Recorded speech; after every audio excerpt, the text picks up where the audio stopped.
Hey, welcome to ESL King of the Hill. I am Ultra David. Tasty Steve. We got a good one for you today here for Street Fighter V in Burbank. Yes. Is where we are. We got a couple of strong players coming up, and they're going to be playing against a real strong King.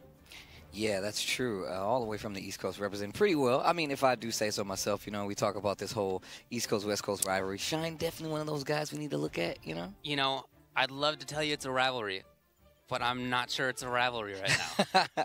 I'm not sure that the West Coast is rising up to the level of rivalry. Well, I mean, we've also heard, like, even didn't Punk just say the West Coast isn't free? He says we might have the edge. I say we because I live here, not because I'm that good at Street Fighter. But he says that we might have the edge. You know, I think that's weird. Well, I mean, certainly at King of the Hill, it's been mostly the East Coast controlling things. True. And if you look at some of the majors around the country, maybe around the world too, it's maybe a little bit more mixed. Yeah. But you know, it's hard to say that folks like some of the best on the East Coast are not, in my view, the best at the moment. I don't know. Part of why we do this whole thing is to have that mix, you know? Right, sort of that King of the Hill, that King of the Hill format. And, of course, we give you the best, like that creme de la creme, because we're giving you 10 games. We're going to give you the spread to see if you guys understand that it's all about who gets those 10 wins first, and you get a little time to adapt. So I guess let's just take a look at the format really quick. As you can see here, it is, well, first off, welcome back, ESL King of the Hill, King of the Coast Invitational, East versus West. King returns next week to defend the title, of course. And like we said before, these are first to 10 sets, but we still have rules, regulations. First to 10 wins, all characters are allowed. Skies, beach, and training stages, of course, are banned. You should know this by now. Loser has the option to change character. That's no different than regular basic tournament format. Correct. So it's really not that hard to understand. We're all professional video gamers here. We know how this works. Sure, all of us. All of us are. Well, I can tell you who definitely is a couple of professional gamers. There you see from the East, we're calling him. We have CoolKid93 out of the eastern half of the country, There maybe. you go. I'm pretty sure. Eastern half, kind of. And then from the West, from Southern California, now Vegas, Romance. A couple of very strong players. Romance has done, of course, fantastically, not just in Street Fighter, but Long King Fighters. Oh, yeah. Dominance, excellent background in that game. CoolKid, I first heard of in Street Fighter Cross Tekken when that game was happening, and he was really good. Oh, yeah, well, I mean, he definitely one of those players that we do know. We know by name CoolKid alone. Yep. Definitely have been tracking him.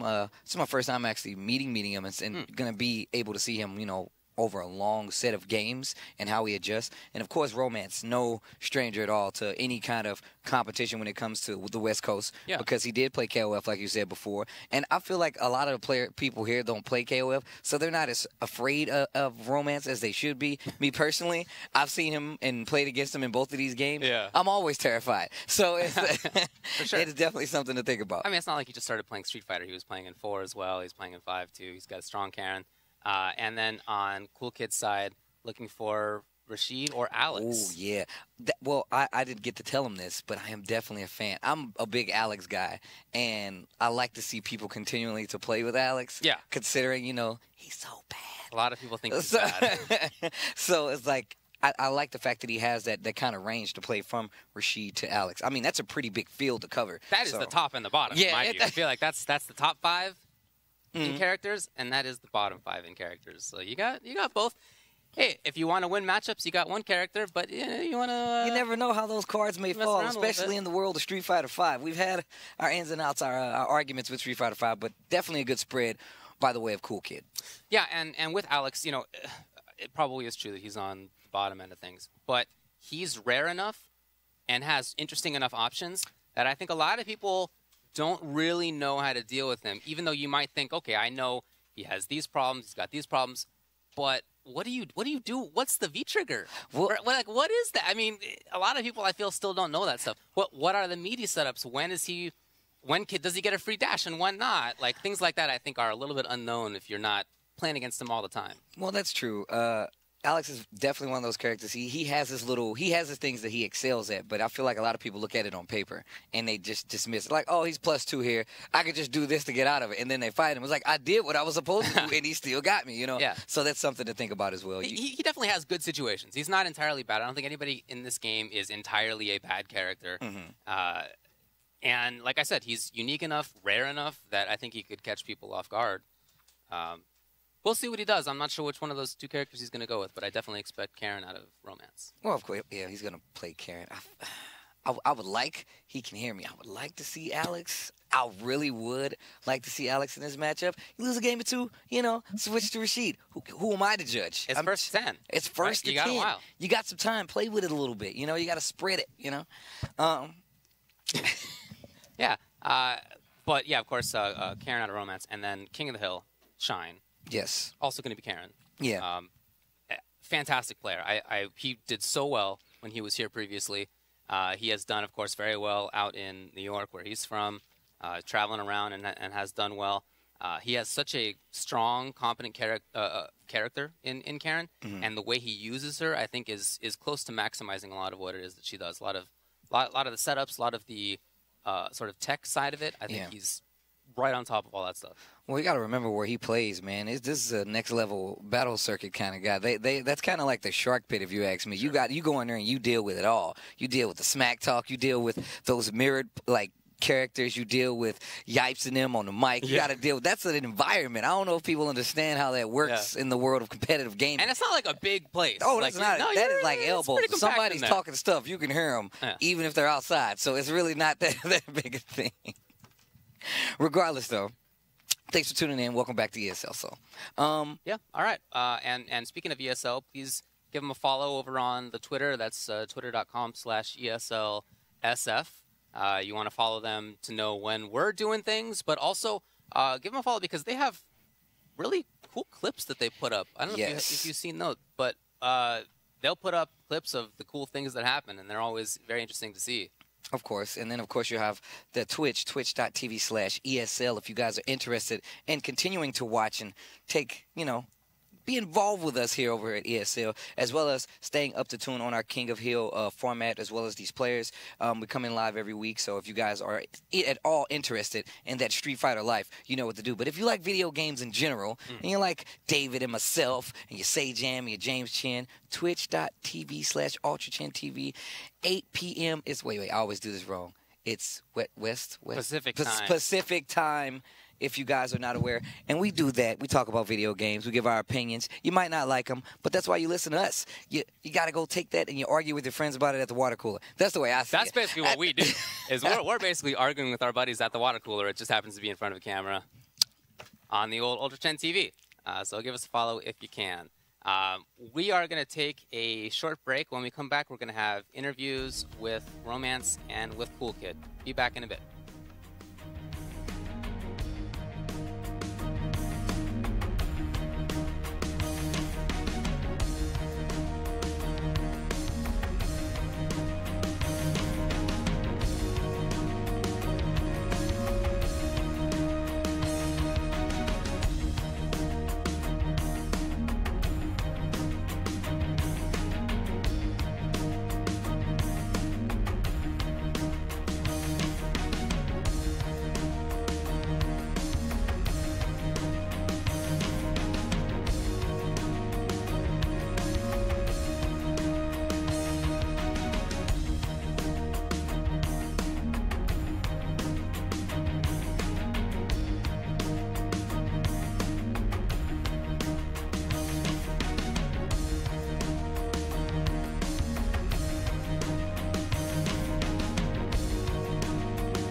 let's talk a little bit with my man Romance. What's going on over there? How you doing? Real bright in the studio today, wouldn't you say?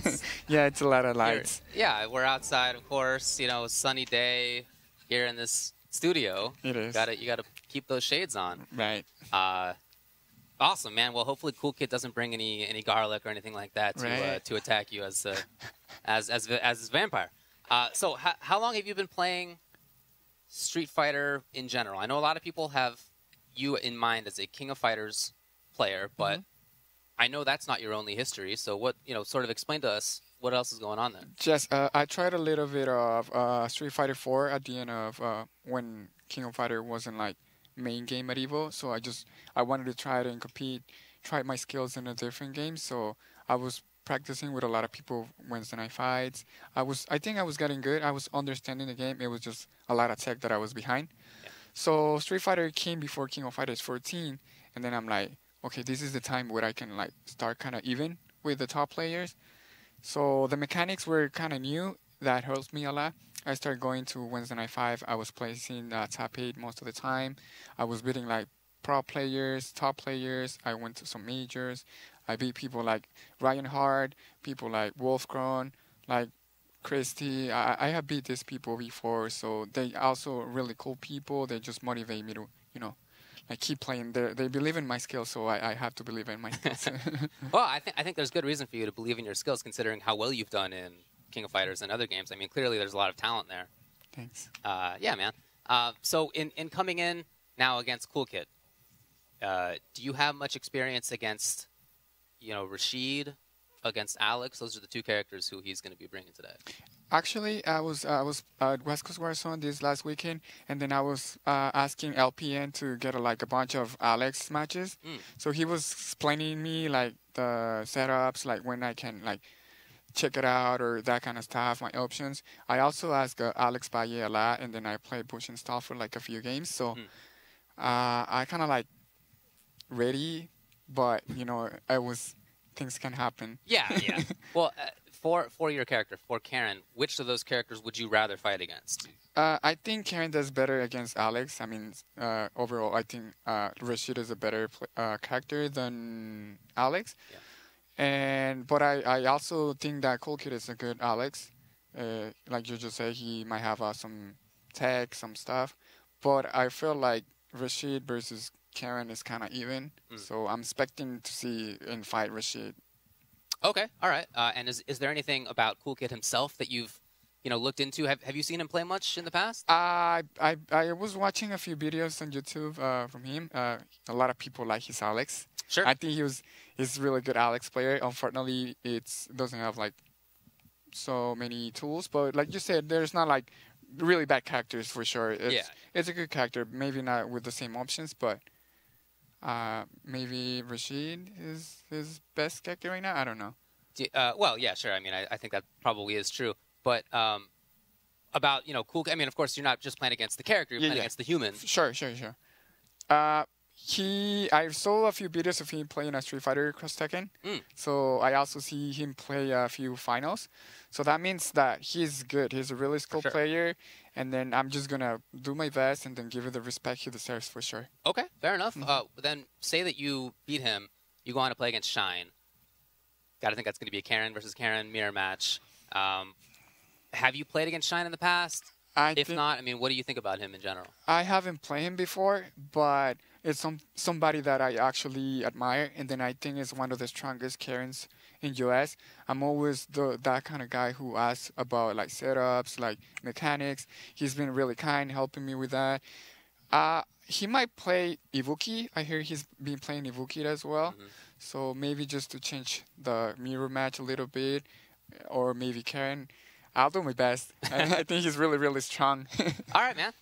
Well, I hope that it goes well for you. Is there anything else that you want to say or shout out right now? Just shout outs to people in Vegas. Josimith, he's helping me a lot. Errol, Deja, Tran, all that people in Vegas that he's been helping me and support me a lot. Just shout out to everybody there. King of Fighters people too. They support me here too. All right, man. Cool. Well, good luck to you. Thanks for the time, guys. Let's go over to Steve, and he's going to have a word with CoolKid. Thanks, David. I don't know how you're not terrified right now. That is definitely a vampire sitting next to you. Anyways, I am here with the CoolKid93. Is that the year you were born? Yeah, that's. You just barely made it, man. I don't trust people born after Space Jam. Just going to put that out there. Anyways, so welcome. I love Space Jam. Welcome to ESL. How are you feeling coming into this competition? Every time I come into any event, I be confident for the most part. I believe in my abilities, and any event I go into, I always have a mindset to always do my best. So I don't never program my mind to say I'm going to win, because if I lose, then I end up being salty. So I always come in and just say I'm going to do my best. That is a nice, well, you see that, I do what I can. I go to these tournaments and I just think that I'm going to do my best. I like the fact that you come in very even tone. You got to make sure. Now, you're being one of the mainstays. You are actually still playing Alex. How do you feel about Alex right now in Season 2 so far?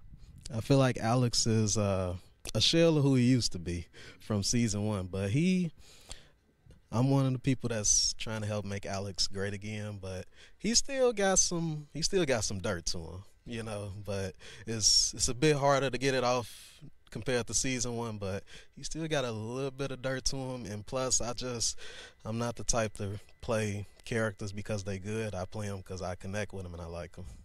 You see this? Now, this is a video gamer right here. That is a man of my own passion. I am about playing characters only because I think they're cool. Like, I legitimately pick those characters based off of that 100%. Now, do you feel that, I was actually telling David that a lot of people say Alex is bad. However, they don't actually know how to get out of all the Alex setups. Has that been a factor in some of your matches and some of the games that you've played? Yeah, it's kind of a case of both. Some people just say Alex bad because others say he bad, and then some know he bad, from playing against him, and then some people actually tried him and gave up on him. But yeah, for the most part, I see people, they still kind of fall for certain things that, as Alex in general shouldn't be getting away with, like dash up command grabs, the classic, people still do that. I still do that, and it's actually still legitimate, I should say. So while we have you here, I'm definitely going to pick your brain a little more. Is there anybody you would like to give shout outs, any last words before we get you into this set? Yeah, I like to give a shout out to Mrs. Cool Kid, my #1 supporter and my queen. I love you, and I know that you're watching. My family and Wave, thank y'all. That's sick. Okay, we're not done. I have more questions. Where do you operate out of statewide? Where are you from? From Chicago. Just moved to Melrose Park, which is in the city of Chicago. But yeah, like where I'm actually from, born Chicago. Oh, fellow Midwesterner. Okay. All right. I like that. So as far as Rashid goes, I see you rocking the chain. How do you feel he applies to your gameplay overall? If you being an Alex player, like I said before, that's a pretty big gap between characters and how well they are and how well they play. How do you feel that works with your gameplay coming from playing Alex and having Rashid and vice versa? I feel it's an advantage because somebody get used to playing Rashid, which is just straight rush down. They want a V reversal all over the place. They kind of on guard a little bit. And then it's like Alex, it's just like, they kind of still playing defensive. They still trying to convert from trying to fight against Rashid, to fighting Alex, and, vice versa. If I pick Alex first, then pick Rashid. And plus, like, the general mindset I use is kind of like, kind of playing mind games a little bit, and I feel like both excel at that, despite, how I feel about Alex. Okay. Now, actual last question. How comfortable are you heading into this 1st to 10? I'm not sure how often you play those long sets, but for a competition to play a 1st to 10, how do you feel coming in, having 2 characters under your belt, and just the overall tone of this 1st to 10 format? Now, when I first got noted about it, and then I was like, man, potentially I have to do like 10 plus matches, and then my lady reminded me, like, you play them kind of matches at home, like, because I stay on, Street Fighter, and I play them kind of matches at home. It's just more about probably playing a single person that many times, but I play that many matches at home, so I'm pretty cool. I mean, well, you the cool kid. You have to be cool, man. That's how it works. It's in the name. Anyway, good luck. I'm going to be sitting right over here heckling you, just FYI. but we are going to take a quick break, and when we return, we're going to get to this first to 10 here, ESL King of the Hill, when we return.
We are back. ESL King in the Hill, Ultra David, Tasty Steve. Hope you guys are ready. So we just had a nice little talk with Mr. Cool Kid and Romance. I like the insight I got there. I actually learned.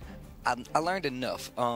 I've always been a fan of Cool Kid to begin with. Yeah. The fact that, one, he comes up with his own tech. The fact that he plays characters based off of sight alone. He says, hey, if I think a character's cool, I'm going to play him. One of the reasons I play Alex is, one, from Third Strike. Two, his new design with the shirt tied around his waist. I don't know what it is, but it's so sick to me. I don't know. You're the only guy I've ever heard who plays Alex in this game because you think he looks cool. Awesome, man. Right. You know, there's got to be somebody in there. Even in Street Fighter Cross Tekken, where he played Bob, not that many people before that were playing Bob. He was a good character. Yep. It just took kind of a while for that game to develop in such a way that you started seeing that more often. But yeah, he was playing an unusual team and very good, but he was one of the first to explore it like that. So yeah, he's definitely that kind of guy who does his own research, does his own work, comes up with his own stuff, and you know, you'll see things that he does that not many other people do because he's just kind of doing his own thing. Yeah, like you said before, he comes up with that tech himself. So it's like that definitely plays a part. And I mean, you're taking the long route to making this character, to understand this character and how it works in each matchup. And if you're playing someone who is not aware of that kind of matchup, then that's actually a lot more in your favor than it is against you.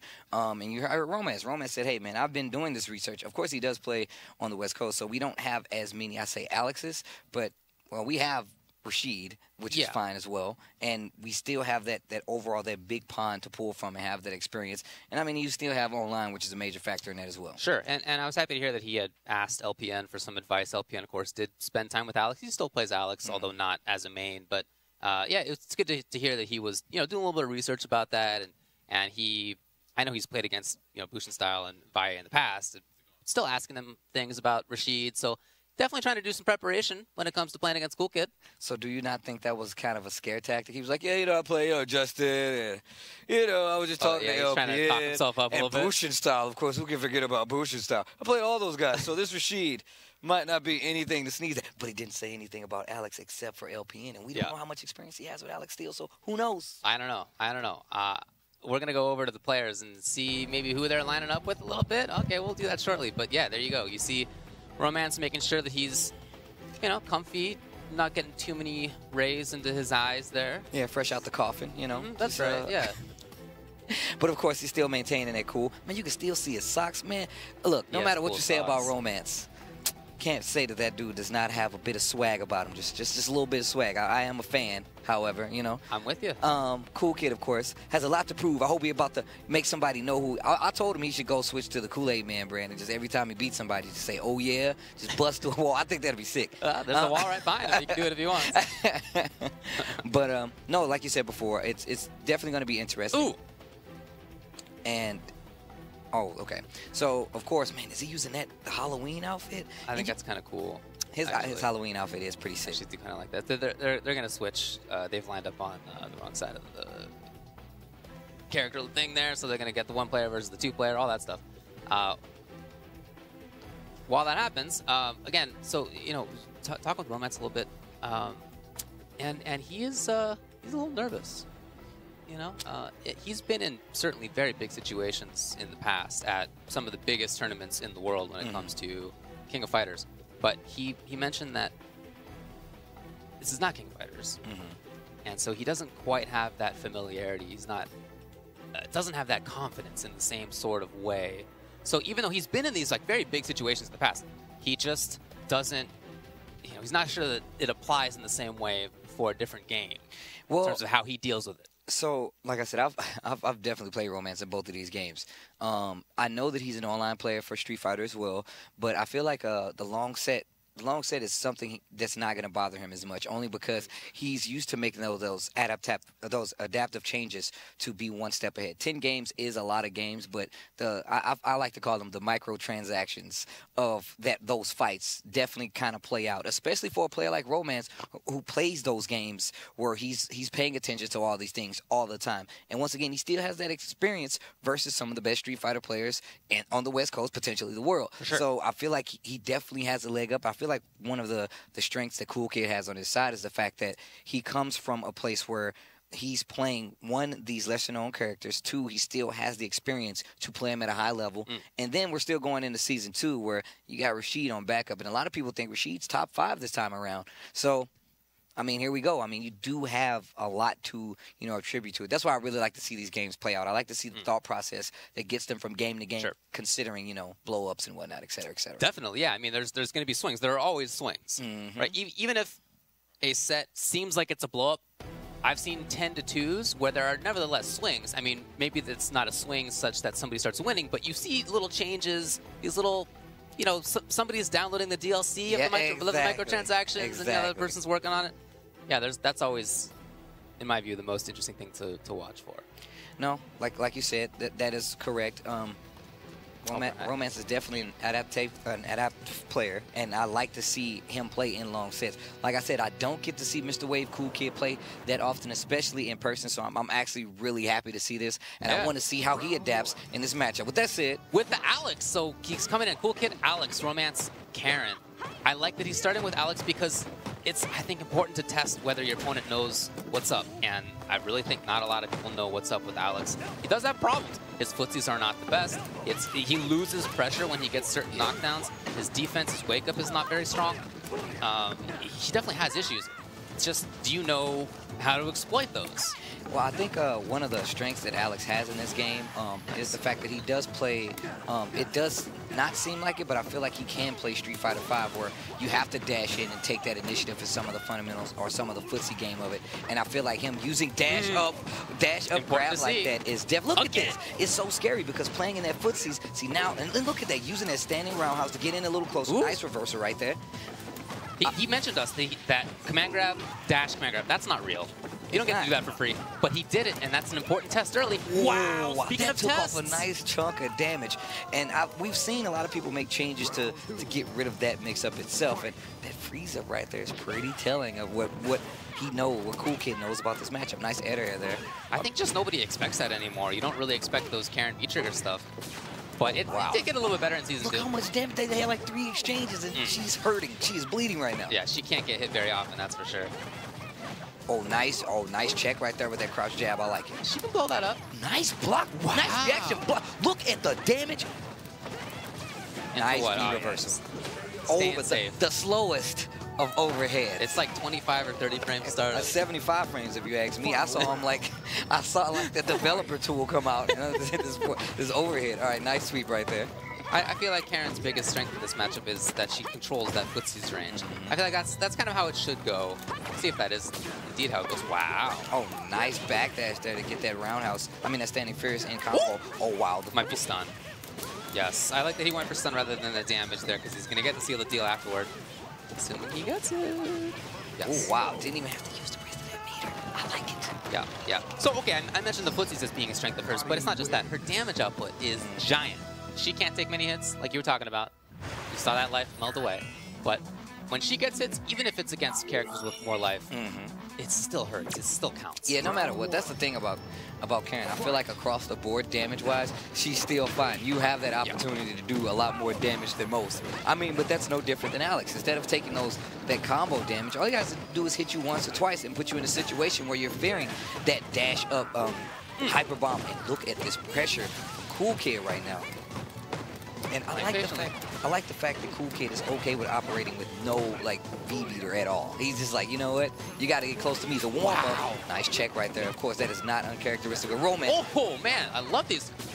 Wow, what a read. Romance get all the stuff right. Which side? Same side. Nice block by CoolKid. Let me out of there. You see how he dove out of there and then just kicked her in the mouth? German suplex. Why don't he say backdrop? I want to hear him say German suplex. That would be sick. I love the escape, right, with dive. But then I love that he didn't run. Yeah, He's like, exactly. you're coming in to chase. I got a boot for you. He's like, you think I'm afraid? Oh, nice to get out of that forward fierce right there. And I like CoolKid's patience. Nice punish, crouch strong. And I feel like the way CoolKid plays Alex is that I feel like a lot of people say Alex isn't good, but I feel like you have to play a very stationary game. You have to pick and choose your spots and make them respect you, and that's where the fear comes in.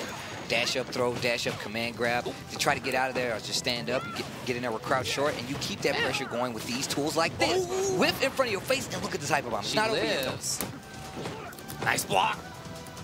And now Romance. I mean, look, we've already seen he can get things going. So I love CoolKid just shuts it down. Just get out of here. And look at that. Didn't hit a button at the end of that just to play a little more reactive. About 50 seconds left. No block this time. No link. Oh, wow. Still in there. If she finds it, she actually might be able to take this even still with that super. Nice. Now, if he had did EX Elite, actually would have won. I can't believe they blocked. Dash up again. I thought he was about to throw. Look, see, this is what I'm talking about. Right now, the fear is definitely in favor of CoolKid. Oh, chip it out. Chop, chop. Look, the fact that CoolKid does not overextend says so much about how confident he is in his play. He understands that Alex does not have those tools to move around as freely and take those options like Karen has. So you know what he does? He stands there. He knows when you're afraid. He's like, you know what? You think I'm going to grab you? Dash up, crouch short. What are you going to do? Not dash up, crouch short. I'm going to do slash elbow. What are you doing now? Those are the areas I think Alex, he explodes in because he controls that. I personally feel a little better than people actually say. Yeah, he's not. I don't think he's a terrible character. Nice throw. But I do think that Karen should be controlling this. Oh, yeah. Footsie's range for sure. Oh, nice. Gets that slash up. I would like to see a little more crouch strong standing medium kick from CoolKid. You're right. She does have control of that range, but no test whatsoever from CoolKid. I mean, he is playing very slow, but... Yeah, you're right. He gives that up a lot. We haven't seen the trigger yet from him. Nice. There's that elbow again. Spending V-meter all over the place. Now very patient. And that's what I'm talking about. Waiting it out. She walks out of that range, and I feel like no crouch strong, no standing medium kick. I feel like Alex has a pretty good air-to-air tool. Oh, nice. Keeps the corner. Wow. Oh, my God. Look at that. It's so much. Him up. What a sweep. Get escape. And he's trying it again. But Romance scoped it out. I like that. He's aware that people like to hit buttons and swing into that big standing roundhouse. Finds the hit this time around. That should be the round if he's suspended. He does. There we go. So those V-trigger mix-ups, like I said, they're a little bit better, right? The overhead is safer. I mean, they're a little stronger. I don't know if they're good, but he's been trying it, and it has been working, so why not? All right, nice V-skill to start it off. That big neutral jump, hitting those recovery frames. But you notice the way Romance is playing, it's not just that Footsie's range that I think I might expect, it's that he is pressuring, and he gives up Footsie's a lot. He comes in with shoulder a lot. He jumps in, you know. Oh, nice slash really elbow. Fighting at that mid-range like I might expect. Yeah, like I said before, oh, nice.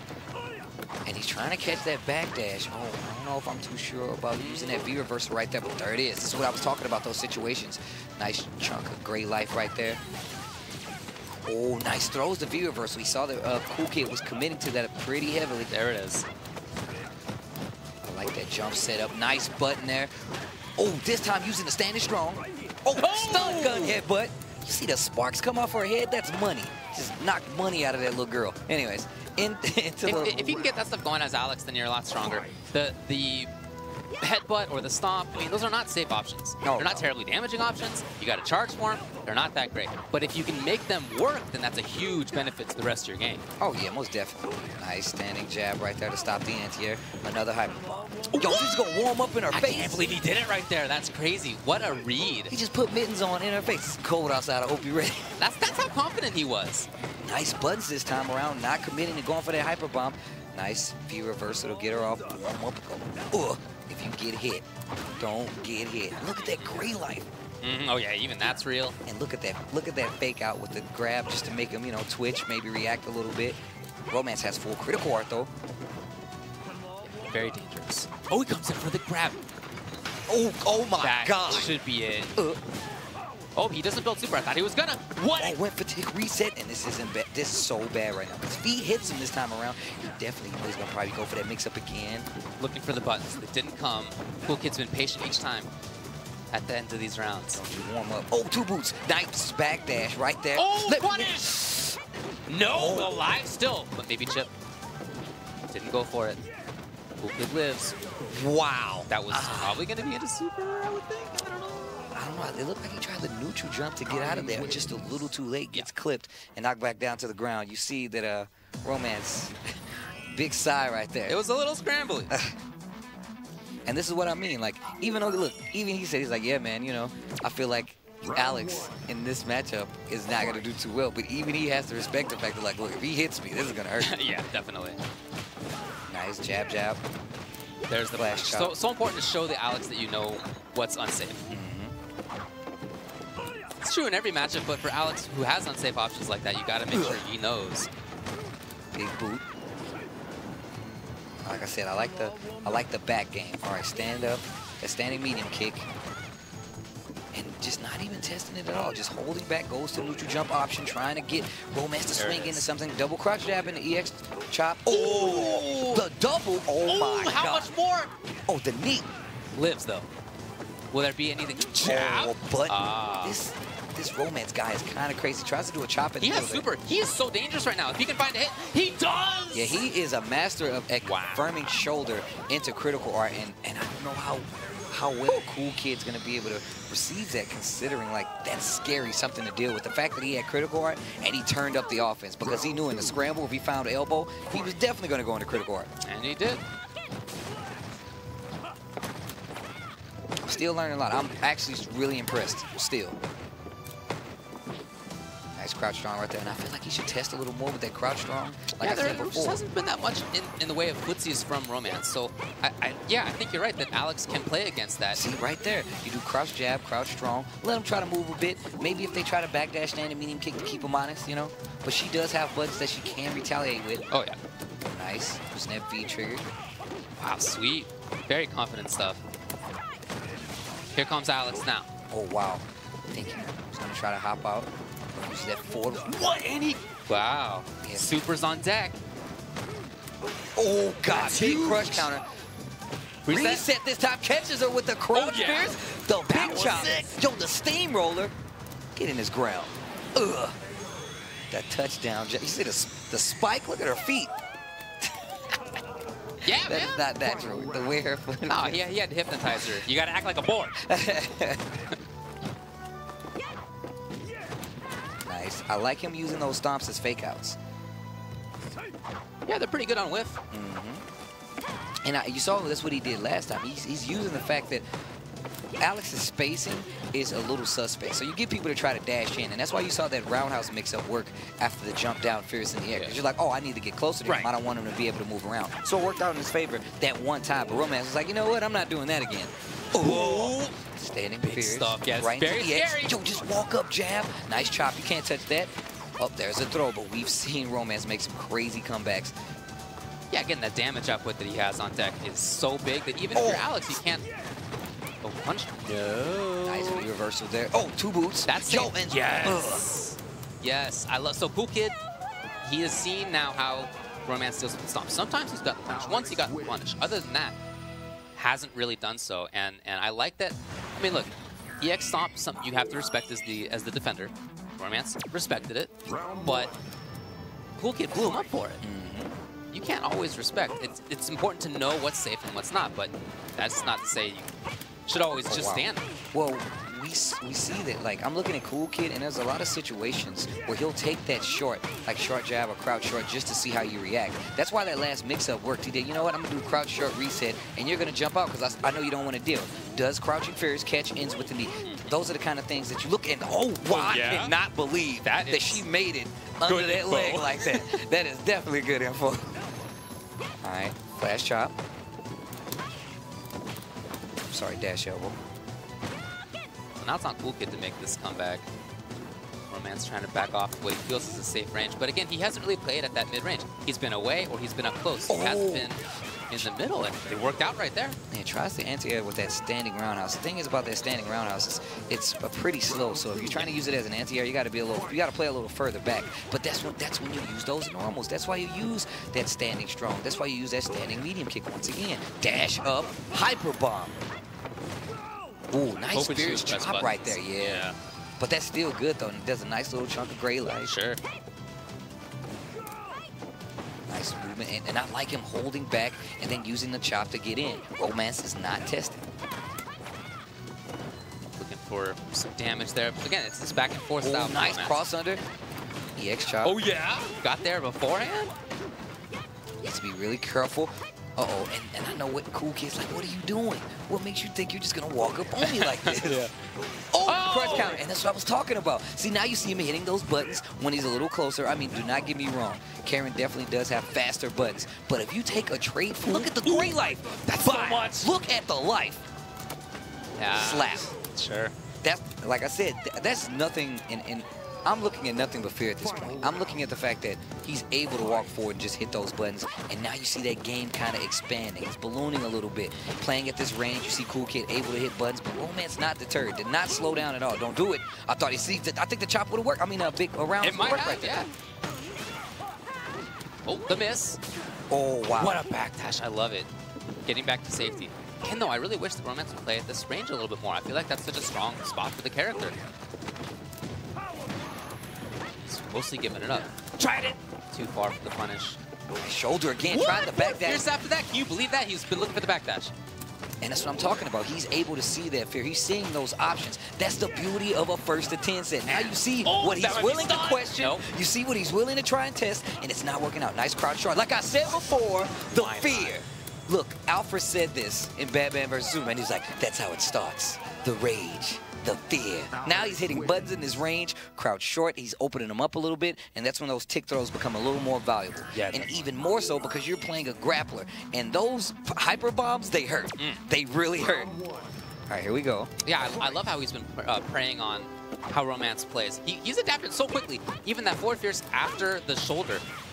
Very unusual situation, but only because he's seen the backdash so many times from Romance. So very quick study. Nice. This CoolKid. Only one forward fierce that time goes right to standing strong, which is really good, has pretty good range as well. Trying to control that corner. Very light control, but he's in there still. Nice. Oh, wow. I can't believe it did. Again? Slap. Again, forward fierce. I can't believe he's doing it. Another one. Neutral jump. No. Oh, just walk up jab. Did not commit. Definitely could have got EX chop off of that. Oh. What a read. Very nice. EX, is that enough? Oh, it is. Wow. Nice clinch out right there by Romance. And like I said before, I feel like Romance, you have to test at this range now because he sees the CoolKids going for these tick throw resets, but that's when these big buttons come into play. That's when that forward fierce comes into play. That dash up command throw comes into play. Oh, nice back dash in the corner. I blame Commander Jesse for that. Oh, nice. Really? Oh, okay. That was pretty slick. Interrupted a little bit. Nice chop. There's that V reversal. And I think it's crazy, and it helps out so much that CoolKid is comfortable playing with no V meter. Like, I think it's ridiculous, but he's doing so well at it. Looking for a dash in there from Romance. Ended up coming. Had the tech this time. But, you know, he's seen Romance with this back and forth the whole set so far. It hasn't been strong mid-range control. It's been I'm way away or I'm way up close for Romance. It's not really much in the middle. Now playing that middle. Oh, nice dash up just to get that reset. Romance trying to just play patient. Oh, wow. Oh, no. What a conversion. I like the defense. Full trigger is available for CoolKid. A lot of gray life up there on that right. If you block No any whip of these punish. big buttons, you know what's coming. And right now, Romance not faring too well. Only has V reversal available. Nice activation. You're dead. You're dead, bro. Yo, man, it's really scary because we see other characters play exactly how CoolKid is playing, but a lot more active. He's playing really calm. He's waiting for those big hits. Even those, he doesn't care if you block or not. He just wants you to be afraid. I think that's basically happening. Wow, rather than expecting the dash in or something like that, Romance was so patient. Yo, He's getting so many. I can't believe. Those are 55 frame tools, friends. That's a second that he's hanging out over there on the other side. And Romance just hasn't gotten the read on him. Nice crouch and medium kick. Nice confirms. Gonna push to the corner a little bit. CoolKid just standing back. And like I said, stun gun headbutt. Oh my God, look at that stun bar. And he warms up again. How hot can he get? Oh, there it is. There's that activation on block. Oh no! Oh, the parry. What are you doing? No. That's no. Yeah, look, like I said before, I feel like a lot of people don't know how the trigger works. They don't. I wish you guys could have saw David's face. He was like, I don't think people know how the trigger works. It's weird. I mean, it's definitely a weird set of tools. And Romance, possibly calling Dracula, has his phone out. All right. All right. Now, like I said, now you see, this is where the cool comes into the CoolKid. You see it, like he's swagging a little bit, you know. Nice call out. Oh, goes for that stun gun headbutt again. Yeah, but I love the escape from Romance. We got to see a big change in how Romance plays.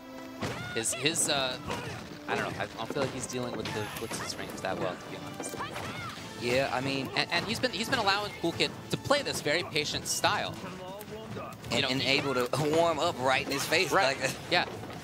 But that's only viable because Romance backs off a lot. Oh yeah. You know, he's not playing that mid-range footsies. He's backing off, and that allows Alex to play patiently, set things up, to warm up again.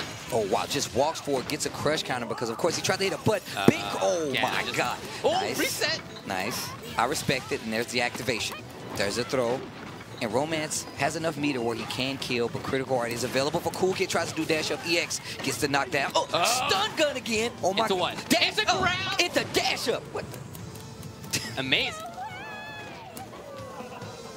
Looks like I want round 2. All right, here we go. Round 2. Doing really well so far. And now you see Here's those. that mid-range. Here's that mid. I just feel like she controls that so well. If he can get that going, that's a huge benefit. Oh, nice. And you see Romance trying to stop this up close, this tick game pressure, and it's not working out.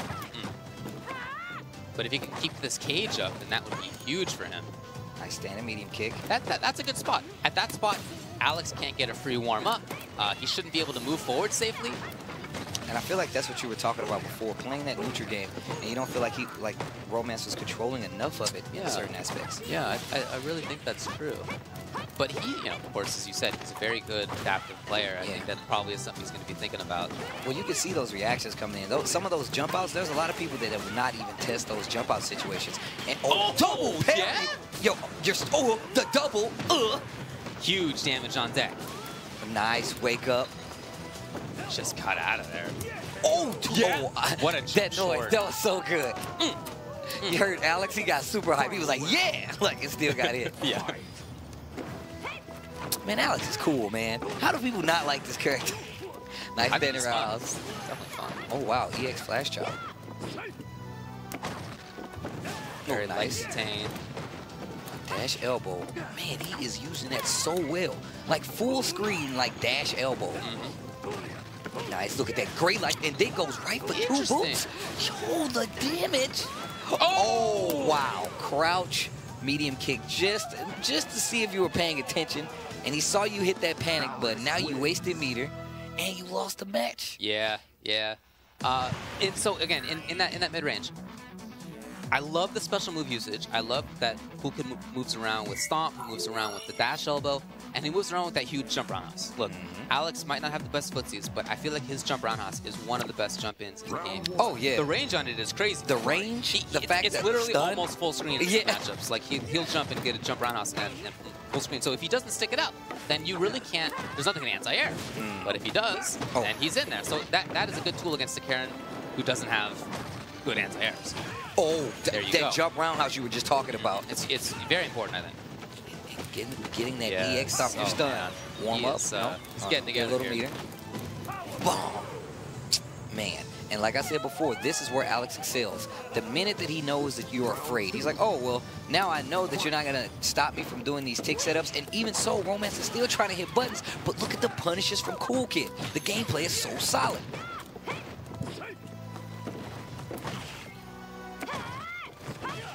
Okay, yeah. Nice so, standing medium kick. There you go. I really feel like that is juice. Nice jump in right there. Slap. There it Two is. boots. Gotta get that punish. So big. If you can stop Alex from moving around. Oh, He my did fierce God. from He there? just punched on the back of can't her believe ponytail. it. I Reset can't it believe again. it. That was- Hyper. Bomb. He punched her right in the back of the neck. That was crazy. Look at Romance. We come back to Romance and he's like, man, that was Yeah. the head shake. Oh, that's the sign right there. I already know what that is. Does CoolKid have garlic? Is that what he brought out here? I mean, he's got some kind of necklace on. I thought it was a Rashid, but there might be something else behind it back there. Yeah. Is that made out of beads or what? Crush counter double. Dash up. I thought it was throw. I would have got hit. Sure, me too. Yo, CoolKid. Nice. Trying to play that range, He's yeah. But the punished sweep, with that EX look, a chop. lot of characters can't really punish that sweep credibly, but if Alex can when he has meter, then that's great for him. I like that double crouch jab right there. Stand strong again. So much work gone. And look at this pressure. Stun gun headbutt. Jesus He was Christ, up there man. forever. He was floating up in the sky.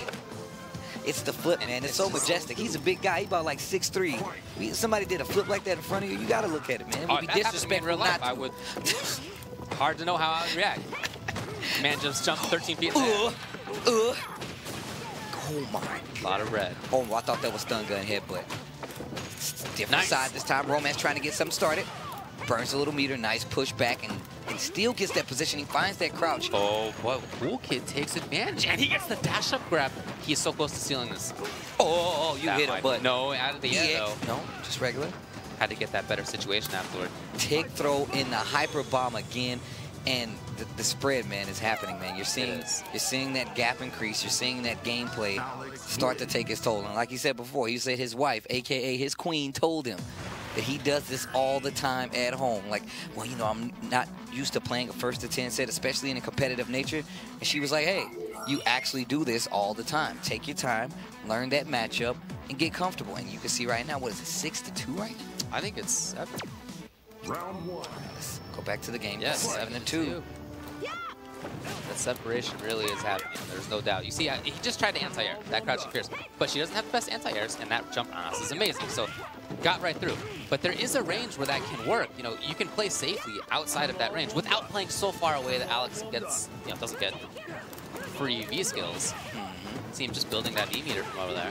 Nice, and now you see Romance trying to play that range game and jumping out of there. But now he sees, now he's making Romance decide. You're gonna let me warm up, or are you gonna keep that ground game in your favor? And I feel like that's the toss-up. Nice dash up, sweep, back dash again, standing medium kick. I like the activity from Romance. He had V trigger so early in this round. Romance still away. Didn't burn it. Thought he might. Oh, that There it is. nice crouch jab right there. Oh, what a read! The Trigger. activation. Into what? And that was a reset. Still gets clipped. There's the throw really close. Overhead. Oh, wow. Man. The fake out. I call those the third strike. When you knock somebody down and you do something like, they could do anything. Yeah, It's like, right. Yeah. Once you see the overhead, you don't know. Is he going to do overhead again? Probably not. Maybe it's the low. Okay, I should block low. It's the ground. That's how you know, like, I hear you commentate, and I know that I'm like, this is the real part where you're like, I don't know what's going to happen right here. And it plays out really well. Like I said before, he makes you take the guess. Are you going to dash in, possibly get hit by this chop, maybe this big roundhouse, maybe this forward fierce? Who knows? I might do dash elbow. There you go. Build something. I mean, I would love to see Romance make the changes that he needs to make. I don't want to see this run away from him. But right now, it definitely is. Oh. Didn't take all of that. Try to dive out. Nice EX to stop. And the positioning is definitely in Romance's favor. Nice standing medium punch to take that round. Trying to get something started. By my count, that was the first time in 6-7 rounds that he had gotten a round. Oh, wow. Once again, making you commit to it. Eats a crush counter. Oh, nice jump. Roundhouse, no combo. Still finds that follow-up. And look at the He damage. might have hit. Yeah. Oh, had a chance for it. Oh, no block on the overhead. Gets a little meter. He went for damage rather than for tricky stuff. Oh, man. And he might live to regret. What does CoolKid do? Oh, nice. Knockdown. Look at how much. That was about 40% life. Regular throw. Oh, if he finds one more hit. Oh, wow. I respect that so much. The fact that he did that close. I like the air. He had his nose in the air for that one. He was like, I'm about to headbutt the hell out of you. Well, why not? I mean, he's been confident. Things have been working. Why not go for the reads like that? He's so far ahead, 7-3 even still. You can afford to give up some rounds like that, give up some games like that. Not that big of a deal. Nice. Didn't take the punish. Decides instead to get that positioning using that slide elbow. Oh, there it is. I'd love to see more of those crouching pierces. That's a range that's good. She can control on the ground, and she can get the anti-air. Didn't want to keep trading that trade. Nice little series there from Romance. Backs out just a little bit. Not giving him enough space to warm up. But, oh, nice crouch jumping light kick. Trying to outrange that. So I really feel like he is making some changes. Oh, yeah. Activate into patience. Oh, that jump roundhouse. That's that. Ugh. That's that. Ugh. Man, this dude Alex has some amazing German suplex form. Like the form he has, that's ridiculous. That arch in the middle of his back, that's... He's been working on it, you know? He's been working on it for a while. Oh, that is... The fact that CoolKid is making Romance say, either you're going to give me space to warm up or you're going to be blocking. I think that's crazy. Well, it's working out for him, so why not keep it up? I do feel like Romance could be shutting it down, but he's not, so keep it up. Nice standing roundhouse. Oh, wow, okay. Nice reaction right there. Yeah, I'll say. Forward fierce. Nice chunk of gray life right there, and chip damage as well. Oh, wow, I thought you hit a button. What nice. Hey. And look at that. Now you see that. Look at that ground movement now by Romance. Yeah, this was looking so much better. That's a spot where CoolKid can't really advance on the ground. Whoa, unless he finds the perfect roundhouse, which he did into the corner. Look at that damage. Nice. Oh, parry. Get off. I think he could have just did grab. Ooh, get the punish. Yes. Trigger is on. Right. Any hit needs to be really careful. And we saw what happened last time. That shoulder did go in. Oh, he barely almost. Oh, hold on, that might be it. It is. He went in too hard. He just overextended. What can you say? And you said before that range is definitely a factor. Footsie-wise, you want to see Karen be in that range, play a little more active, but it's really scary, especially when all it takes is one misplaced jump in. You're like, oh, I'm going to hit a button here. And he's like, well, I'm neutral jumping, and I'm going to hit roundhouse, and you're going to take off 40% life right now. Yeah.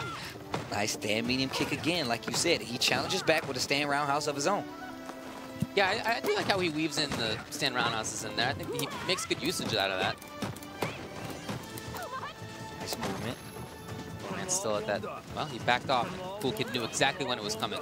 Oh, that is not a good trade. To trade that V-meter for some bar as Karen, I don't think that's a good trade at all. That is definitely. Because if he hits you, oh my God. Oh, slap. Boy.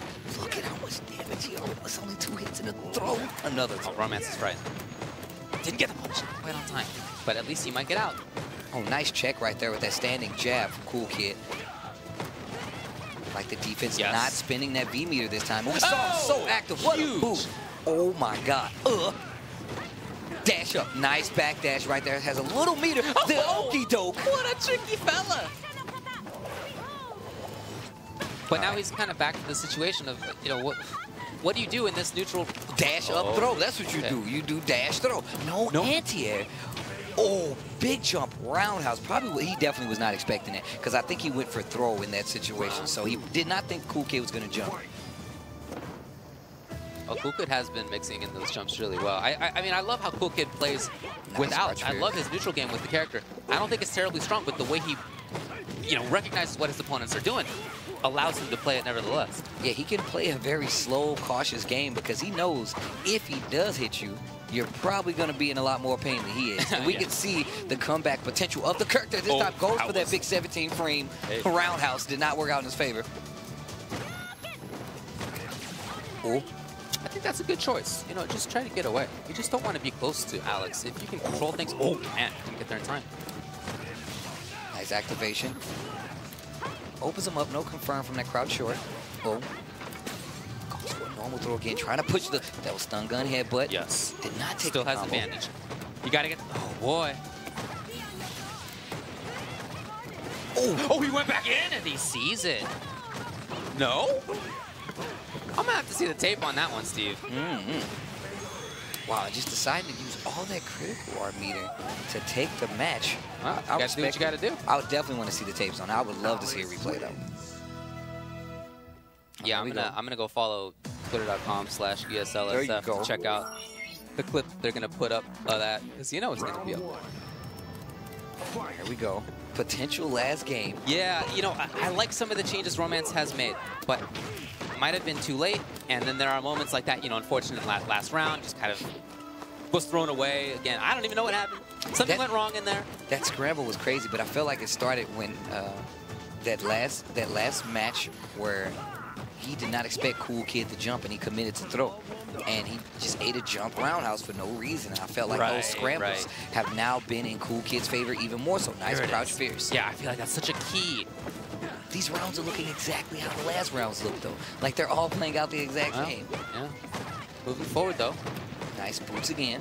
Look at the gray life over there on Cool Kid. Yeah, that's a lot. Well, it's gone now. But yeah, that was a lot. No anti-air. Oh, boy, he pays the price. Still has the opportunity. Hyper. Oh, wow. Nice charge chop right there. Wanted to get away. That is for sure. If he hits him right now, he could definitely take this round. Oh, yeah, yeah. I feel like both characters are on potential one hit away from taking the round. See that gray life building up right there. And that's definitely helping out Romance's situation. Dive. Yes. Oh, wow. Still finds a hit, and that should be the round. The Danger. meter goes for the overhead to take it. Now, I do like how he dealt with that jump in. V-trigger, pop it to see what's going on. Try to get the anti-air, but if not, okay, that Alex is just going to be on the other side, and he got the punish there. I thought that was really smartly done. So you don't want to go outside. I like the fact that Cool Kid is not going outside his range. He's not using that standing medium kick like I said before, but instead he's using that slide elbow to get in. Yes. That way he's not letting you run in and see. Try it right there, but now that standing medium kick is stuffing it on startup. Goes for two boots, actually gets under it. There you go, spin that meter, get that damage. Romance looking a lot better this time around. Cool Kid not taking the shimmy. Oh, he went into the corner. It's nice. It's a mix-up, but I don't know if that's where you want to be against Alex. That said, back to the mid-screen. No anti-air. Again, no, that is that range where jump roundhouse, if there's no roundhouse, he's just going to escape through the anti-air. Nice air there, that new Season 2 target combo. And he has that big floaty jump. So when you do, oh, nice interruption, tries to go for a big mix-up right there with that forward fierce. Big boot activate. Cool Kid. No, you can't do that. Hyper. Jump in again, he's going to do it again. Oh, wow. I'm so worried for Romance right now. He might be a hit away. Oh, wow. Oh, he's in there Double again. German. No, he's alive. No, he's dead. Oh, stun. I didn't see that. Now he's dead. Now he's dead. Now he's dead. What a end to that round. Didn't I say he was going to do it again? I was like, yeah, hey. But there are mix-ups. I mean, Alex has strong mix-ups up close in those situations. Yeah, especially with the fact that, like I said, he's using like crouch short 0. So even if you know not to go in if it doesn't hit, you know, you can make that eye confirm. And now you see Romance getting back to that movement again, runs to that standing strong. He's not playing that footsie game. He's very insistent right now about getting in, and he's paying the price for it. And look at how it's changed. Yeah, that might be about it, That might be set. That might be it. Yeah, he's already stood up. Romance knows that was it. God. All the red melted away. Look at that. That was a lot. That was a lot. Cool Kid takes it over Romance. Oh, man. That was... Ugh.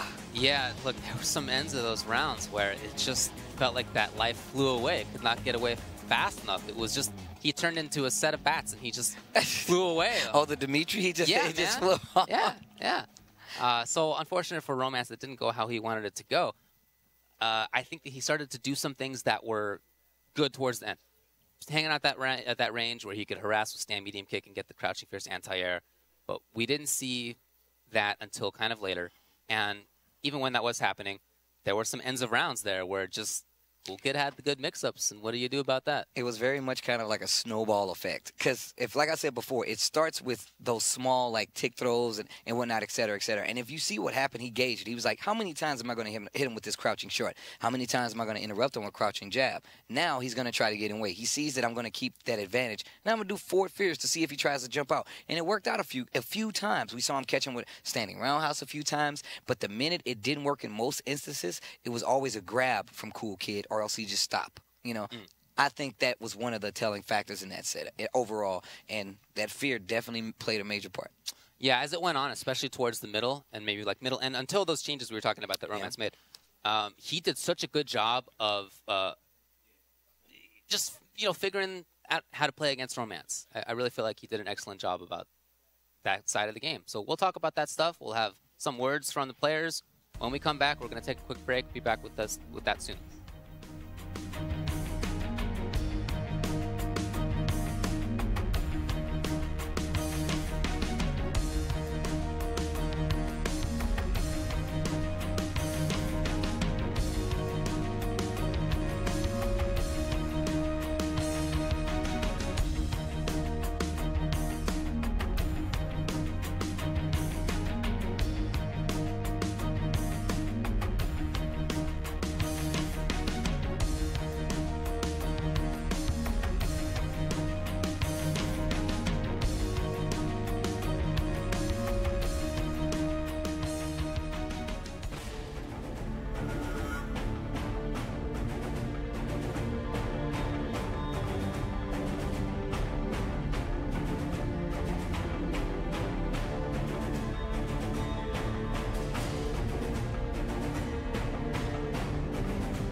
All right, we're talking a bit with CoolKid here, so nice work.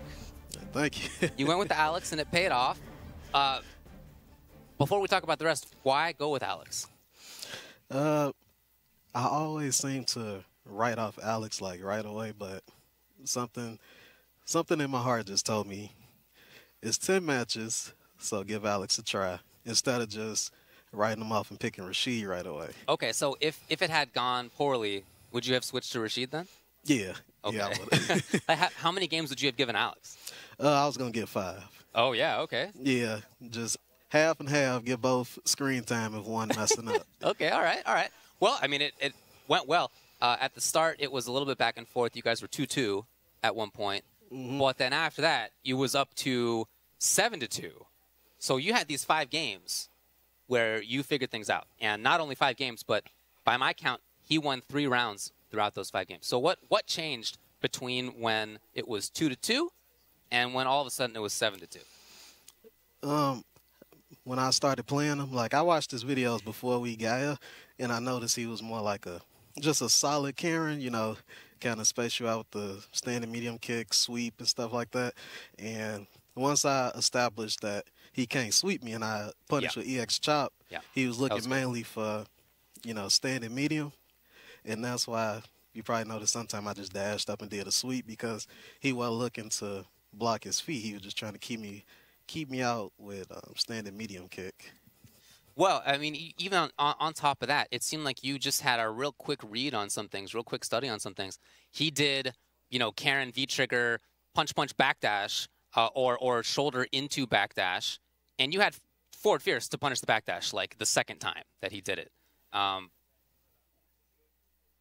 Do you feel like you need to make big reads like that as Alex, or is that just your play style in general?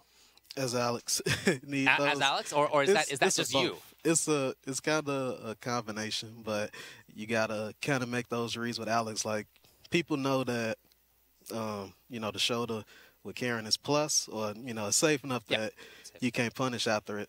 So once I did command grab, I noticed he just started backdash. Yeah. Just try to move instead of jabbing me. So that's why, excuse me, every time I just did forward fierce. Yeah, I mean, I love it. It makes sense, but it is definitely a hard read because it's not like that move starts up instantly, right? Like it takes a little while. And in addition to that, I really liked how you were using the V skill at that full screen range. If you were him, just to put yourself in his mind, what would you have done about you building that V skill? I mean, would you have played if you were him closer up rather than far away? I mean, like, what's the counter to that? Trying to get in, but that's why I noticed once he saw me doing it, he started dashing in, and that's when I just started trying to just whiff grab to kind of like, if he dashing, I can hurry up and punish him. But yeah, it's like I told you earlier, you gotta just kind of freestyle with Alex and make up your own strategies with him. And V trigger is really his saving grace. So I just build V meter all I need. I mean, if you get to do it, then why not? That makes a lot of sense to me. So now, after having played against Romance, you're going to get to play against Shine. Have you played against him in the past? Online, I play Shine online a lot. Okay. Is the connection all right? Oh yeah, surprisingly, yeah. Okay, so all right. How does that usually go when you guys play? It's more or less back and forth between us. When I pick, if you pick Karen and I pick Alex, it's a little lopsided. Okay. but like if it's a Buki, he don't play jury. If it's a Buki, then it's more or less back and forth for the most part. Okay, so would you expect Karen out of him in that case? Kind of. I'm not too sure. Okay, well, maybe on your side, maybe it's a better question. Alex or Rashid coming into it? I'm a probably pick Rashid first, just to see. Okay. But I think I give Rashid some airtime because he ain't seen no light yet. All right, man. Well, I hope that it goes well. Good luck to you. Congrats on beating Romance and taking out yet another West Coast player. Nice. And by the way, congrats on joining Team East Coast. Oh, thank you. Yeah, you're apparently on the East. All right, let's go over to Steve, who has a word with Romance. All right, guys, I'm here with Romance. First off, what happened, man? We talked about Alex not being that good, but you tell me, what do you felt like happened? I think that Alex maybe doesn't have like a lot of tools like good footsie range or that kind of stuff. But definitely, like you guys were saying with David, like this character has like setups, stuff, unknown stuff that if you're just not ready, you're gonna happen what you just saw. I thought I was ready for some stuff, but it took me so many games, like 6-7 games, to figure it out that I gotta play the ground game against these characters because that's where he is weak, and that's when my medium kick and my roundhouse is good at it. I was like 5 games straight, like just blocking elbow, and then he jump in, and then he get the jump in, then I have to guess. And then every time I was guessing, I mean, it's a heart rate, like. So I feel like I was understanding the match at the middle of the matches, and I just couldn't figure it out. But I'm sorry about the people I'm letting down, but this is only learning time for me. I'm definitely gonna work harder, and then I know that I need to work in matchups and a few setups, a few stuff. Well, like I said, it's not like you did horribly. On top of that, Alex is one of those characters, albeit people will complain and say that he's really bad. You're right. He has a lot of setups that if you're not familiar with, they will definitely expose you, blow you up a little bit. We saw that he was doing a lot of tick throw, maybe tick just to react situations, especially with like crouch short, double crouch jab. Did you feel like once you got close to Alex, it was harder to deal with, or do you felt like the range was harder to deal with? It was hard to open up the character after I think the second match it was good. I was like getting the openings, I was getting with the French rubs, with the shimmy, but he figured out the maybe blocking, and I was just killing myself, like just trying to bait stuff with EXEP on wake up, which it was really risky against kind of characters like this one. So I was for some reason not playing the ground game until like game 7 or 8, and then I think I was doing okay. I was actually doing good, I think. But pretty much, I don't know, I think. Well, that's the thing. Like these first to 10 sets, they take a different route than say a first to 2. Because first to 2, I'm pretty sure that was your set. You had already won. Tournament wise, you were okay. It just came to, like we said before, that first to 10 takes a different route when it comes to the competitive part. Do you felt like you were more prepared for Rashid or Alex at this point? I was playing a lot of people against Rashid. I just played a few games against LPN, like one day, but I was not ready for all the stuff. I mean, all the stuff he had with the character, and one mistake, it hurts a lot to Karen. It hurts a lot to Karen, and even if I just wake up and take it away, I still have to do a lot of work, which is playground game, and I wasn't doing that. So, with that being said, Cool Kid had 2 characters. He was prepared. He was like, look, if this does not go the way I want it to, then I'm going to switch to Rashid. You are a Karen main. Can you tell us, does having these kinds of experience, does that make you think, hey, maybe I should pick up another character? You come from KOF. You can play a billion characters if you wanted to. Do you feel like, are you considering saying, you know what, maybe I need to look at another character this time around? I'm not really sure, but what I think and what I feel is like definitely to win stuff that matters, like people. When you have to beat people really strong, you definitely have to have at least a secondary character. Unless your character is like really good and then, you know, can deal with other characters. But look at Nokodu, look at Punk, look all these guys, they have like 2 characters, 3 characters. I think definitely it's really important, and at least you have to try like 1 more character so you can have 2. Do you feel like coming out of season 2, going to this patch this upcoming, do you feel like that's going to change the way you play the character, especially in matchups like this? This is a little foreshadowing. I just want to get your mindset going into the newer patch of the game. To be honest, I feel like I just need to work in the matchups. I just know like half of the cast, and then I don't even know some stuff of the game. I was asking David how to training mode and that kind of stuff. What I know in King of Fighters, you know, I just need to work in all the matchups, all my options, and then I'm sure there's always people like you were telling me how to deal with that kind of stuff. You're more familiar with the game and the flow of the game. So I'm just going to be asking people around like you, like Shine, like Justin. I know they were going to help me out, and then I'm not going to give up. I'm just going to work harder and harder.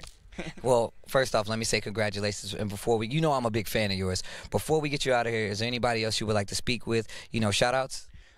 Just all the people in Mexico, all the people in SoCal, Las Vegas, my family in Las Vegas. They become my family. Just thanks for the support. I'm sorry for what I did. Maybe it wasn't the best performance. I feel I can do better, and then I'm gonna do better for all of you guys. Aw. Anyways, we have another interview coming up. Mr. Shine over at the desk with none other than Ultra David. Sir, I defer.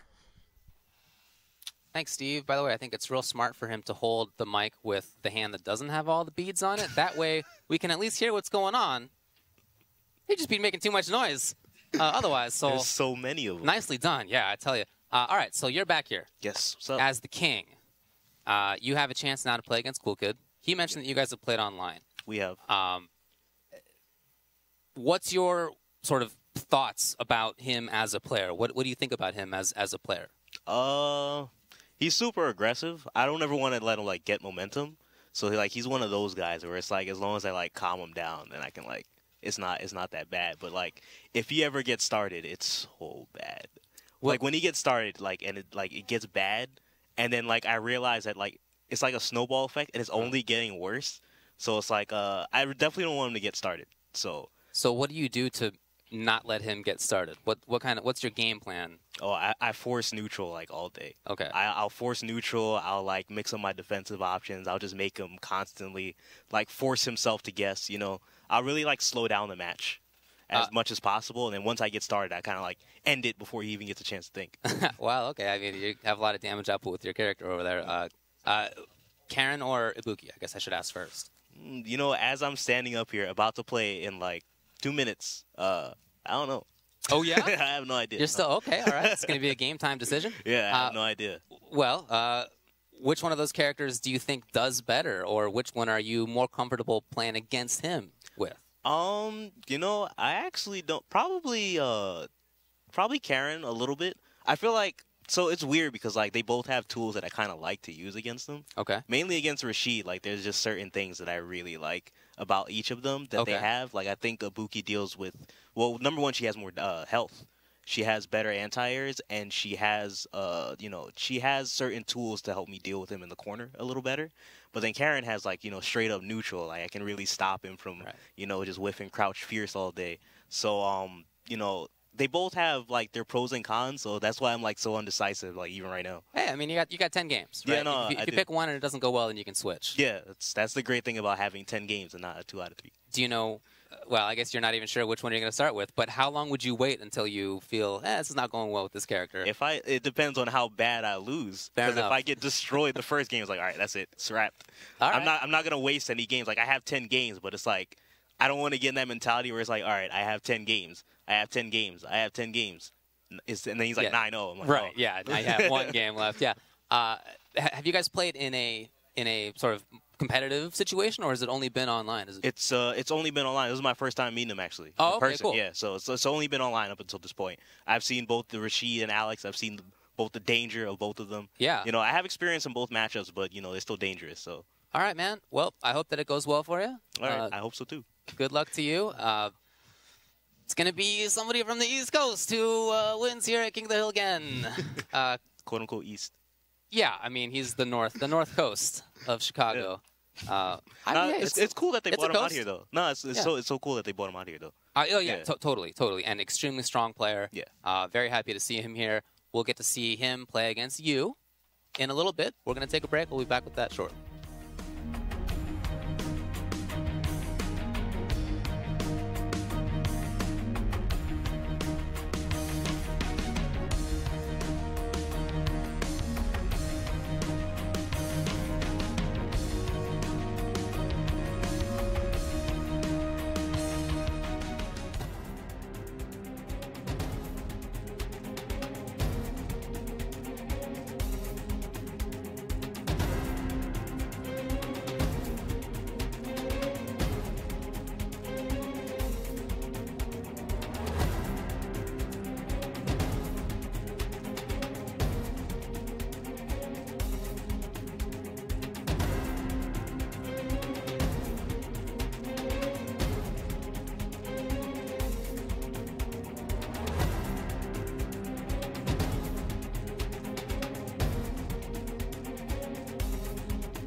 Hey, all right. Welcome to ESL King of the Hill. We have the King matchup coming up.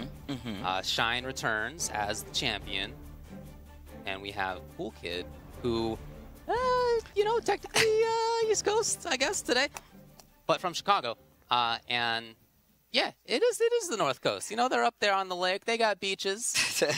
All right, it's a coast of sorts. Of sorts. Yeah, I mean, being just a little bit shy south of said place. Yeah. Okay. Yeah, all right. I mean, whatever. All right.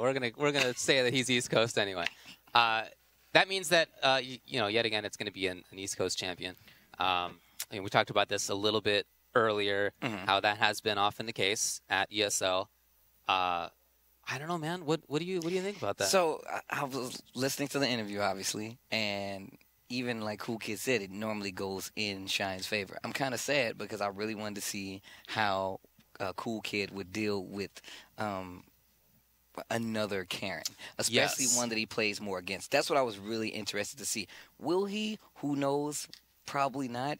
But it's because they have that understanding of the matchup. And he said the exact same. Shine said the exact same thing that I said. He's like, it's a snowball. Like, it's a snowball effect. Because once you get Cool Kid started, especially first off, it's the character Alex himself. Yeah. And then it kind of snowballs from there because you're a little afraid at times. You're like, oh, I'll be okay. And you're like, all right, I just lost 3 games because I thought wrong, and now I'm afraid, you know? Yeah. In hearing you talk with Romance, he mentioned the ground game thing that we were talking about, but on top of that, it was clear. Sometimes he felt like he was playing that, and then, 10 seconds later, I lost 40% life. Right, yeah. So I think it would have been very cool to have seen Cool Kid also play Alex versus Shine, Karen, just to see the difference. That said, I mean, I get it. If you're Cool Kid and you're playing a character who is strong, if the opponent doesn't know your character very often or very well, that's one thing. But if your opponent does know the character well, then you're going to get busted. Fine. You don't one that you play with right? online. Then I get it. Then I get it. Completely understandable. This is a competition nonetheless, so you have to keep that in mind. But we're going to take a look at the format one more time, just in case you guys aren't sure. King of the Coast Invitational East versus West, Theoretical East versus West. King returns next week to defend the title. That is, of course, Shine, Cool Kid, the challenger, beating Romance. And just in case you did not know the rules, you didn't hear me the first time. First to 10 wins, all characters are allowed, even if you think they are not. Skies, beach, and training stages, of course, are all banned. Come on, guys, we're not rookies. Loser has option to change the character if they lose, and that is it. And of course, we're going to look at the bracket really quick. Cool Kid 10-3 versus Romance did not come out in Romance's favor. Valiant effort, of course, but like you said before, it takes a lot more than just a few games to get used to learning and knowing those matchups, and it definitely played a major role. Yeah, look, I mean, Romance is an extremely strong player. Super.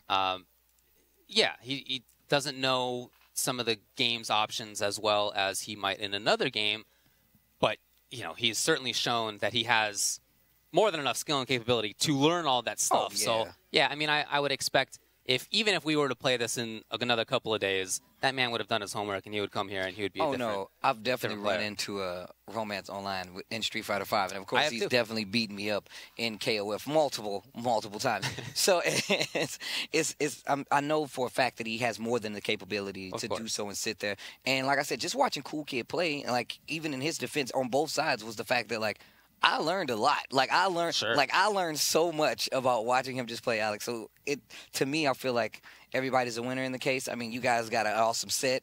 I mean, Romance lost, but I mean, hey. Yeah. Hey, he walks away with some important info and as well. Lunch. So I just think that there's, it's a give and take to all of it. Yeah, lunch is nice. But alrighty. And again, you can check out some of the clips from what happened in that set, including that moment that I really not sure exactly what happened. I'm not sure either. I think it was a fear. On the Twitter here, twitter.com/ESLSF. They have clips, and they will tell you what's going on, and definitely something to follow. Yeah, I don't know what happened. I don't either. But of course, you guys are watching on twitch.tv/ESL. We're here Tuesdays. We have this East Coast versus West Coast thing that you guys are watching right now. It gets pretty hectic, and you might not know who all those players are. You not know who we're talking about. But every Tuesday, Ultra Chin TV, we give you guys the facts, the hard-hitting notes, some stuff you like, some stuff you don't like. Doesn't matter. Come hang out. Have something to talk about when you go to work tomorrow. I think it's a good time. I just like making David mad and listening to his fart jokes. It's a great time if you ask me. I don't get mad. I'm as cool as it gets. Never get mad. Let's go over to the Cool Kid and to Shine, his opponent.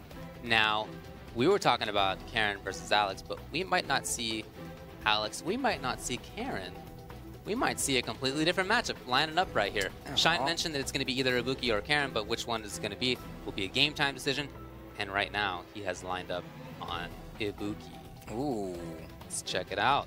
So we've been talking about this, and we've seen a recent influx of Ibuki play. I'm going to just attribute that to Shin because a lot of people, when we have players like, Knuckle dude who say like, man, I'm not buying any DLC.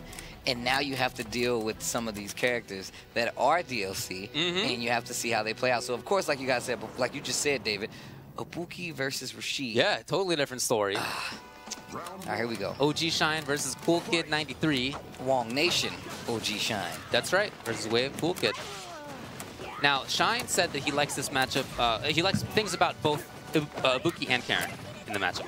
One of the things he likes about Ibuki is the anti-airs. He thinks she can control things better from that respect, but she doesn't quite have that same ground game that Karen does. She has a pretty decent one, but it's not Karen's for sure. Oh, nice anti-air HP spinner right there. Oh, really? Nice and nice catch right there by These two folks have definitely played each other before. You don't do the Mario cape in round one unless you guys haven't played before. That is for sure. What? Yeah, all right. It's going to be one of those sets, Steve. I can tell right now it is. Same side, nice. Uses that V reversal to get out of there. And CoolKid, you can still see that calm, collected game. And I feel like in this matchup, nice V reversal again to get out of there. Oh, and the anti-air, he's very ready. Nice pressure right now. No meter, no reversal, and there's a punish.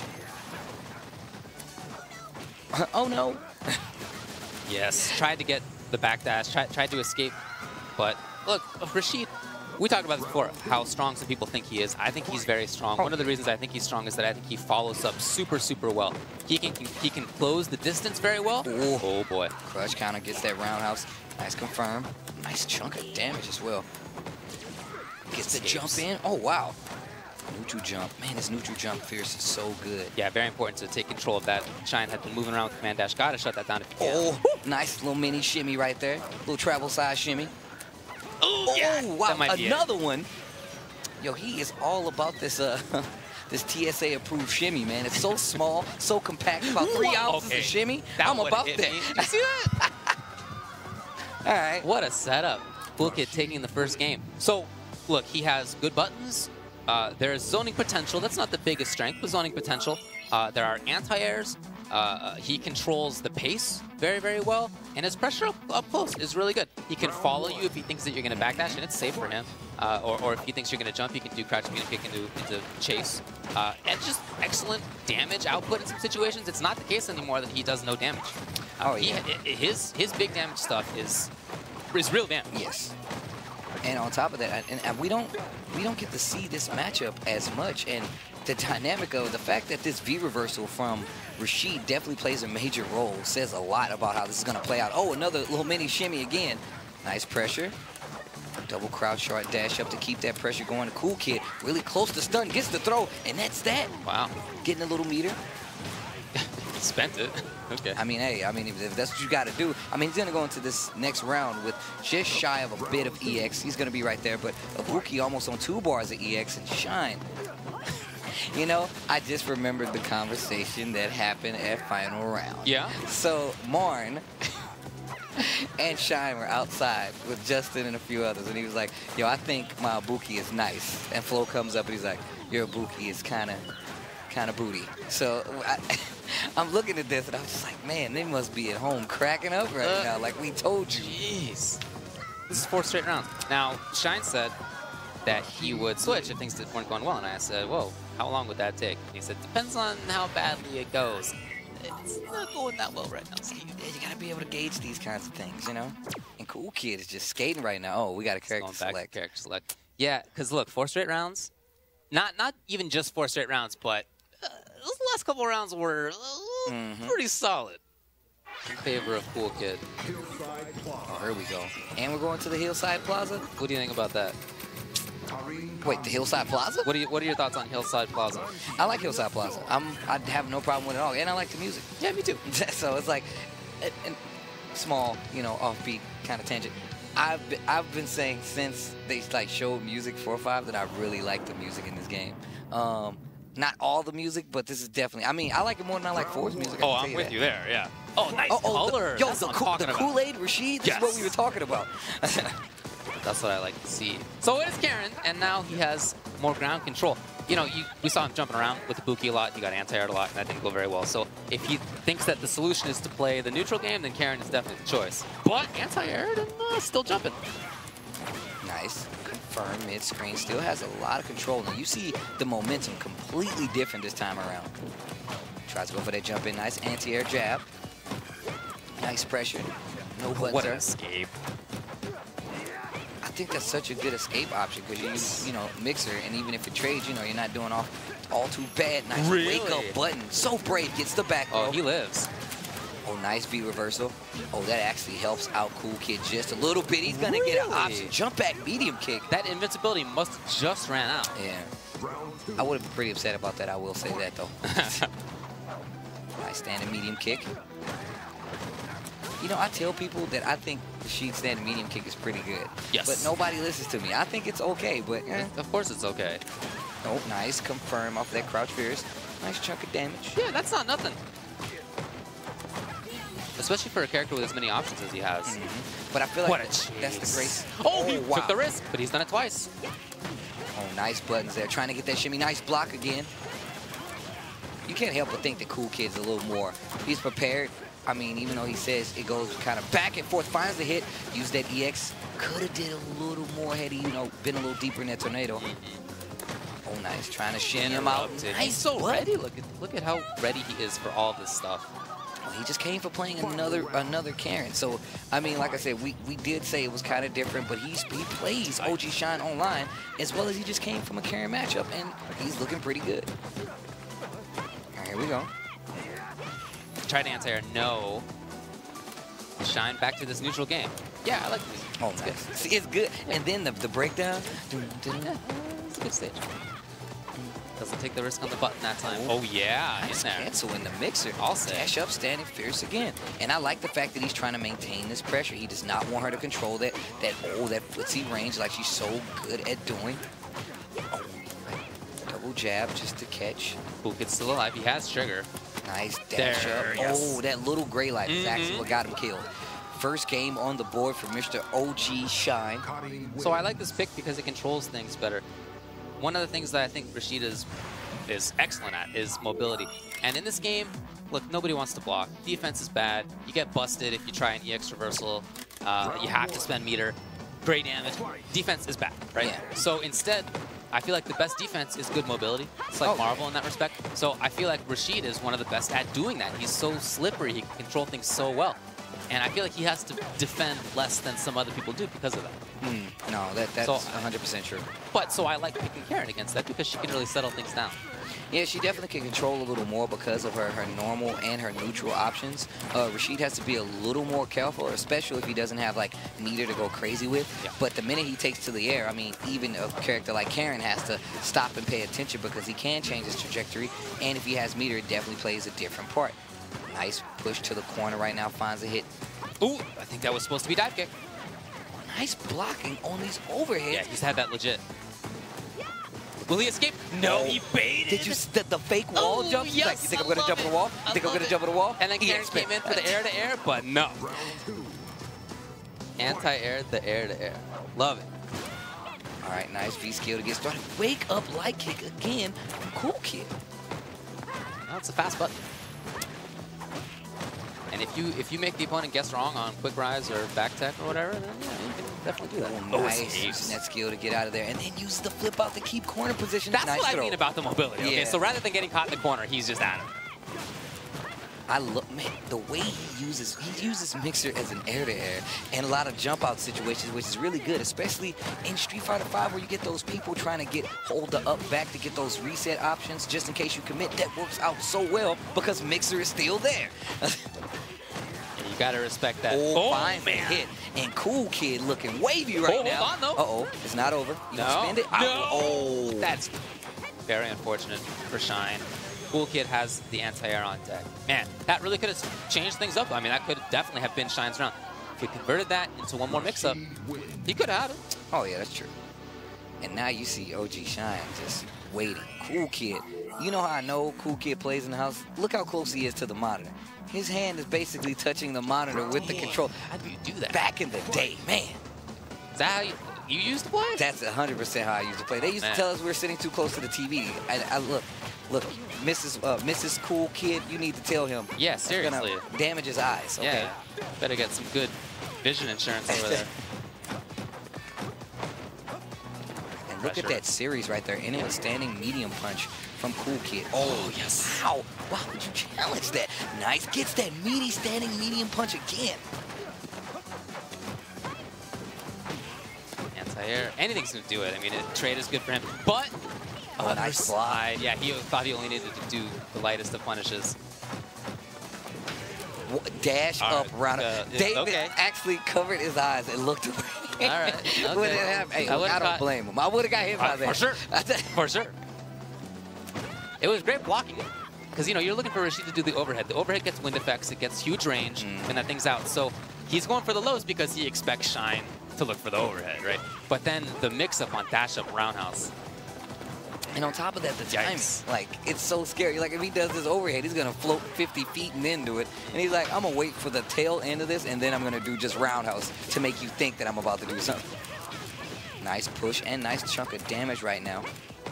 Stand light kick. Ooh, will he we jump? saw this will again. He jump? Look, will he jump? Like, he does! Not challenged. Off the backboard. I can't believe that worked.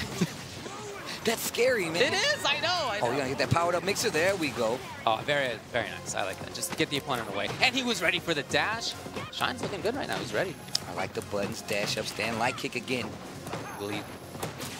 Oh, nice. He has super. I don't know if he wants to spend it. Okay. He gets the run anyway. You know, that is only his 3rd round in this set. Oh, wow. Yeah.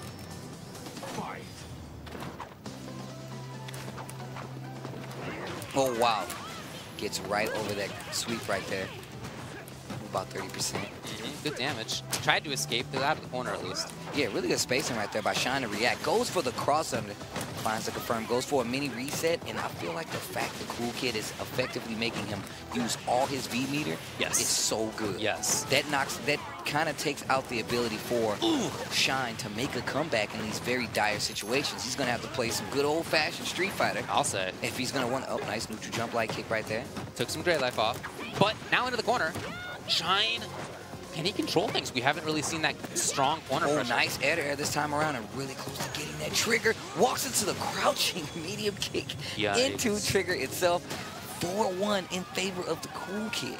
You mentioned how Shine has been using V-Reversal. I feel like one of the big strengths, another one of the big strengths for Rashid, is that you basically have to use V-Reversal. And it's been that way since season 1, and I feel like it's a little more thought out right now because he has a few more options. He has that boost and that ability to expend all his meter to get that chunk of damage. And I feel like that kind of rounds out Rashid as a character. Like, I really like that. I know a lot of people have their gripes about it, but this character makes sense to me when I watch him play. Yeah. Nice. Gets that double standing medium punch. Ooh. That was using a mixer, I guess. And that's what I'm talking about. The fact that you get those situations where you get mixer and it trades, and sometimes it's probably still going to be there. And if not, you're just standing there. Nope, nice. Chomp in, attempt, crouch fears, cancel, and the trigger. Oh, nice. That was actually pretty cool. God, that was cool. Pretty cool.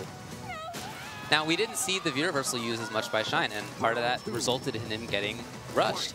So the fact that, as the opponent, you really want to use V-Reversal means that Rashid doesn't have to deal with those V-triggers as much as other characters, which means he doesn't have to deal with big comebacks as much as other characters, and it really just increases his control. On top of that, we've seen like OG Shine try to play that range to react to Rashid's V-Reversal, where like CoolKid's only using it when it's the best time to use it. He's like, you know what, what's going on? We saw him in those first games versus Ibuki. He was like, oh, you threw a bomb, huh? I'm blocking V-Reversal to get out of there. Like, stuff like that says so much about the matchup. OG Shine spends a little bit of that meter. You see him walking up, he tried to block. Still controlling the corner, though. Shine finds the hit. Yeah, keep it up. And he finds it. Okay. Again, that's only his 4th round. Yeah, that looks like he tried to do wake up light kick again, but this time OG Shine that crouching that standing light kick just meaty enough to make sure. I like that range control with that crouch fierce. I'll say, yeah, you think of Karen as the one who controls footsies, but that hasn't really been how it's been in this matchup. It's been much more even than that. Nice, and the offense. He did it. And he can't even be reversed. Okay. He just decides to spin that meter and gonna get a punish right here. Gets the knockdown. What's gonna happen? No V reversal again. He's gonna make him spin all of that meter. What a backdash by CoolKid. Oh yeah. I'm telling you, he should change his name CoolKid and just make it double K.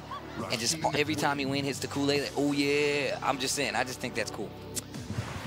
And it's not looking good right now. No, it's 5-1. He's tried both of his characters. They both have lost. He goes back. Now, he plays Jury, too. I don't expect that, but I don't know. At this point, the way it's going, you just start throwing the pasta at the wall and you see what sticks. Yeah. I mean, and on top of that, it's not like Shine is playing badly. It's just the fact that CoolKid seems so prepared for what's happening on the screen. He's like, oh, you're going to be here. I'm going to be here. You're going to do a reversal. I'm going to crash. Like, he just seems like he's so ahead of the curve right now. And I just like what I see. Agreed. I've been a long time, like I said, I've been a long time fan of CoolKid because, and like after talking to him, I have that much more respect for him because he said himself, he's like, I play the characters I like, nothing more, nothing less. Like, I'm going to make these characters work. And you see, OG Shine is definitely not anywhere near a bad player, especially coming from the East Coast, being a regular at NLBC. So that says a lot about CoolKid and his preparedness for this matchup, just for the fact that he's doing so well. And switch back to Ibuki from OG Shine. Yeah, so that mid-range control, I think that he wanted out of Karen, just didn't really seem like it was paying off. So, I don't know, maybe you go to the trickiness of Ibuki, maybe you go to the anti-airs of Ibuki. She has more life. Not by a lot, but a little bit. Nice punish. Let's keep up on the pressure. Will she use that view reversal? You see what I mean? If you have to. Well, if Shine had used it, then there's no big comeback. Then there's no bombs. So it's this bad choice you have to make. Do I want to get Rashid off of me? Let's go back to neutral. Or do I want to have a chance at my big comeback? That's what I like. I like that dynamic. You have a lot of characters in this game that are going to swamp you out, that have that pressure, a.k.a. Rashid, a.k.a. Ibuki. But nice call out in between that string right there. Oh. Okay. Nice. Got to keep the pressure going if you can. God, CoolKid is trying to be such a slippery fish. Yeah. And there's that V reversal. And we talked about when he was playing, look, when he was playing even Romance, he was okay with spinning that meter if it was going to get him out of pressure. And now he's out of trouble and he has the advantage, gets the counter hit, and gets another knockdown. No meter for Ibuki yet. Off the backboard, tries to dash out. Nice check right there. A lot of people freeze up when they see that from Ibuki, but nice crouching jab to stay away. See how he just closes the gap? Wow. He's just not letting any neutral game happen for Ibuki. And now he's going to make you use that meter. There you go. Nice hit right there. Nice confirm. Shine getting on the board again. He's what? That's only 5 rounds that he's won, right? Yeah. 5 rounds. Fewer, or as many rounds as CoolKid's won games. Dash under, nice block by Shine. Ew, wow, Caught that you didn't work at the peeking. start. I feel like that was the second hit of the EX Mixer. Yikes.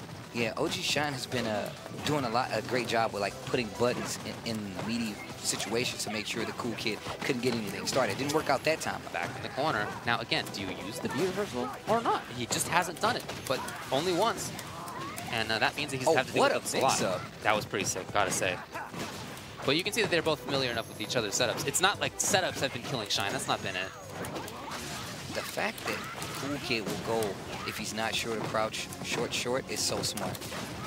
Nice, using all of it. That's what I was talking about before. Escape the bombs entirely. You don't even have to worry about it. That's what I was saying before. I feel like when I look at this matchup and I look at the way CoolKid is playing a bunch of these situations, double down, and I feel like he was just hitting buttons on wake up right there.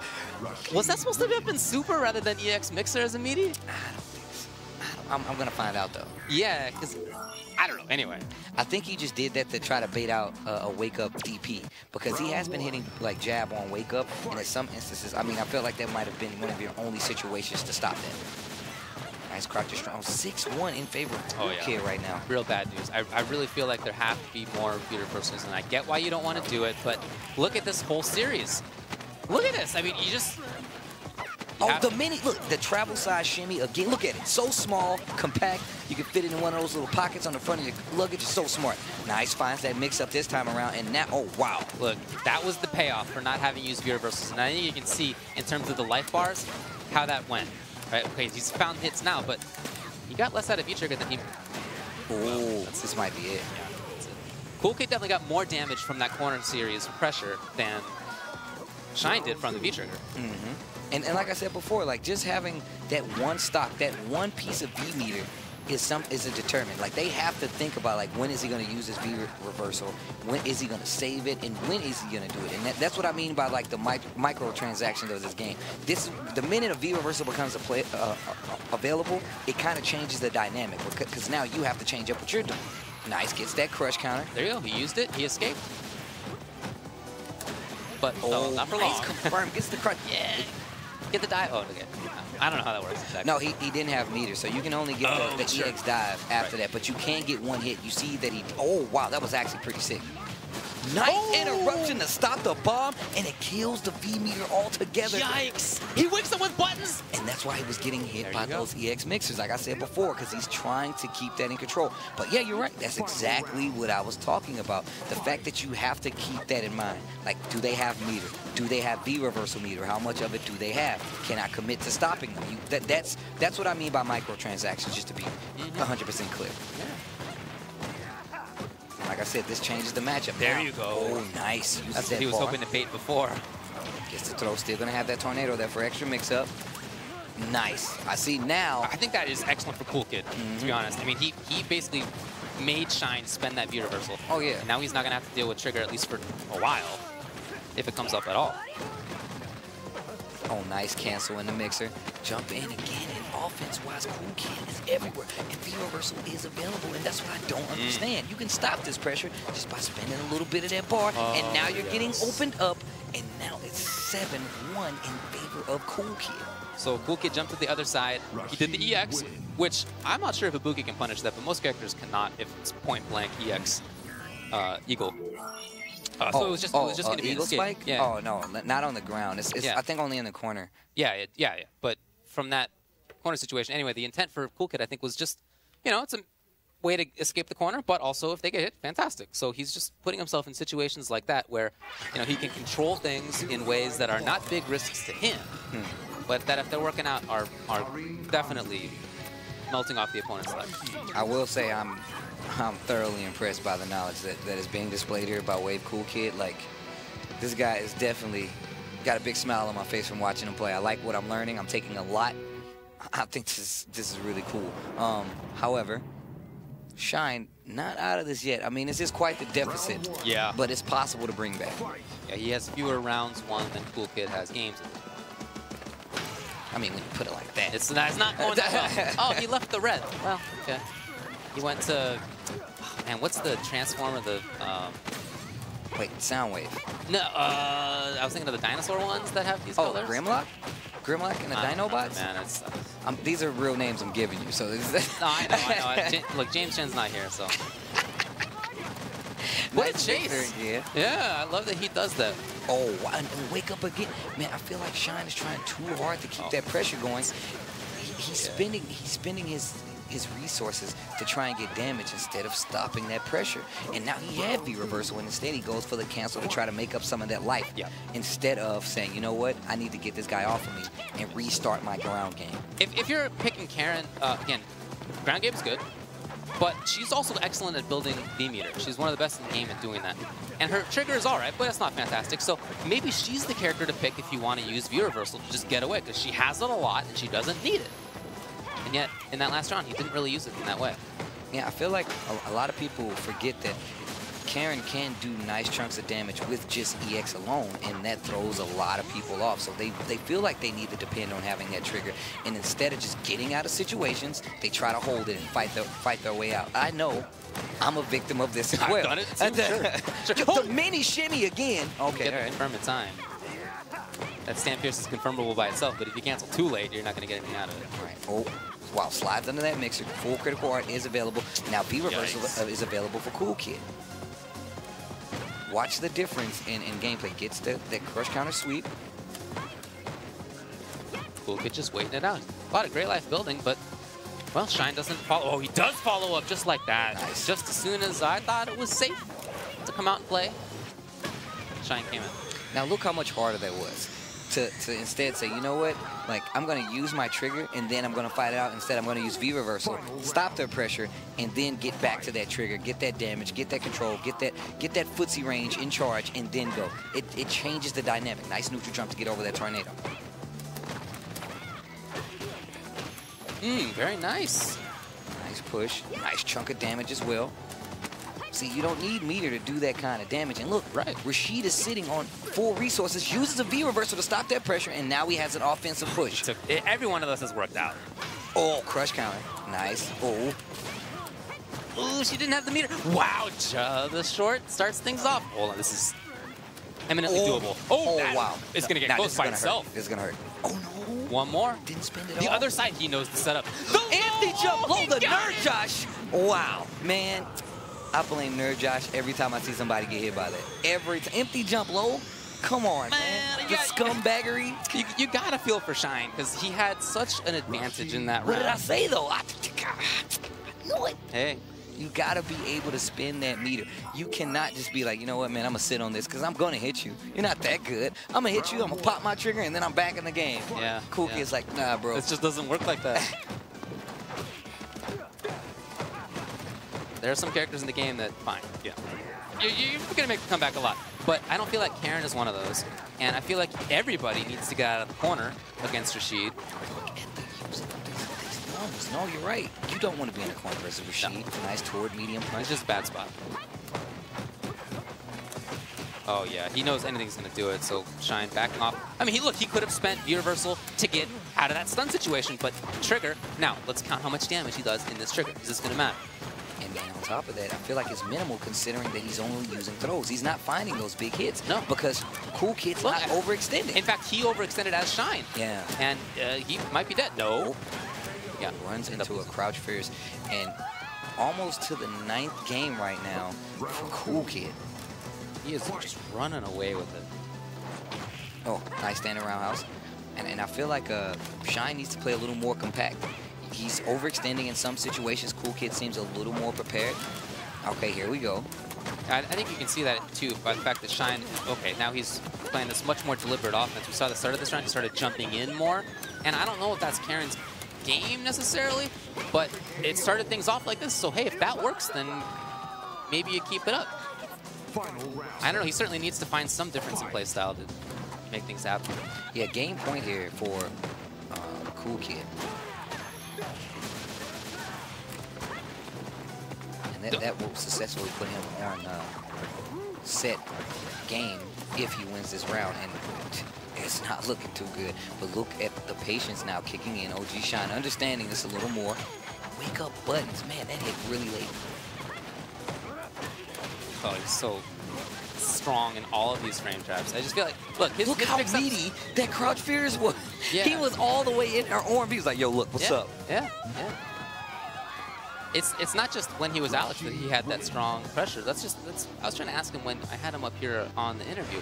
Is that just you? Or was it Alex, or is that you? Because I feel like that is him. I definitely feel like that's him, but I feel like it works out so much better for him because he also plays Alex, who does not have like those Rashid-like tools. And there's another mini shimmy from the front.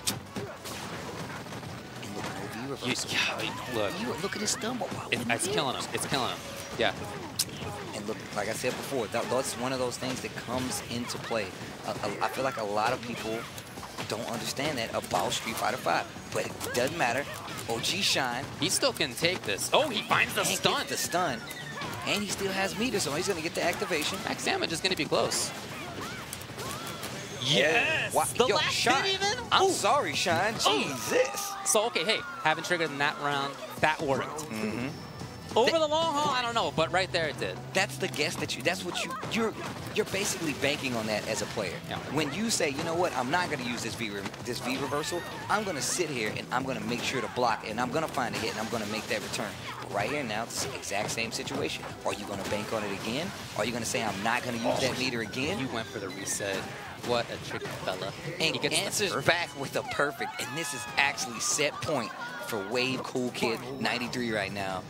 Oh, man. Stand roundhouse. No button. A little spaced out, so I can see why you don't want to test it. Dash up, crouch short. You see OG Shine playing a little bit more compact. Yeah. Well, I like the backdash he just had, but he tried to neutral jump, and no, shut down. Gotta take that risk sometimes. Corner. Oh, nice step. He's jumped there a lot. Shine has jumped out of that situation a lot, and that has not been good for him. And this is where I would have used V-reversal. Boy. Hit by that stand. I mean, you think to yourself, hey, Rashid's spending EX just to do this stuff. But EX is much more, it's less expensive than V-reversal is. You'd much rather spend EX. That's not that big of a deal. You build it very quickly in this game. Gets the throw. Still going to get a Gonna mix have up. it. Yes. Oh, I love the lack. I What? thought I loved it. So dirty. So dirty. Oh, my God. I thought I loved him not doing the quick get up, but then it turned out not so well. He was so prepared. He's like, oh, you got to lay there. Sick. I'm going to get another mix up. So that ended up pretty poorly. Let me count these. 1, 2, 3, 4, 5, 6, 7, 8, 9 rounds for Shine. 10 games for CoolKid. It was 10-1. That was a tough one, and especially didn't expect anything like that because they both said that they've played each other, and not in person but online, and pretty good connection. They said, and it's been back and forth. Didn't expect that kind of thing. For the most part, it wasn't like getting caught off guard necessarily. It wasn't like here's a brand new setup that you've never seen, which maybe this is the case if you're Alex against somebody like Romance who doesn't know the character that well. It was not that kind of thing. It was just strong control, anti-airs, moving safely on the ground, excellent pressure, and Shine sitting there for that pressure. Yeah, like I said before, like one of the trade-offs for Street Fighter V, I believe, are those situations. You have these characters, you have Ibuki, you have the Rashids that are always going to be in your face. And it's up to you as a player to make the educated decision to say, I'm going to spin my V reversal because I need that chance to come back. Or you could say, you know what? I know that I'm going to find a hit. Right. I know I'm going to get the correct situation to be able to get my trigger, do as much damage as possible, and potentially take back control of this match. Steve, tell me why some people don't think that Rashid's top 5. I don't know, man. You have any idea? Look, people. I'm the crazy guy apparently, so I'm not even going to touch on this topic anymore. I think Rashid is ridiculous now. I think he's ridiculous, man. I got to tell you. I think he has everything, so I don't know. What do we know? I mean, what do we? I know we're going to take a quick break. We'll come back. We're going to have some parting words for our players here. Stay tuned, more ESL King of the Hill when we return.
We are back, ladies and gentlemen. CoolKid, wave CoolKid, making it looking easy out here. How are you feeling? How are you feeling right now? Feeling good. Feeling good. You made me proud. Like, one, I've always been slightly following. I've never actually had the chance to sit, watch you play, and talk. Thoroughly impressed. I thought you said you guys went back and forth. That was not a back and forth set, bro. We normally do go back and forth, but I guess I'll just on my A game today, and just felt like I had for me personally, I felt like I had a lot to prove today.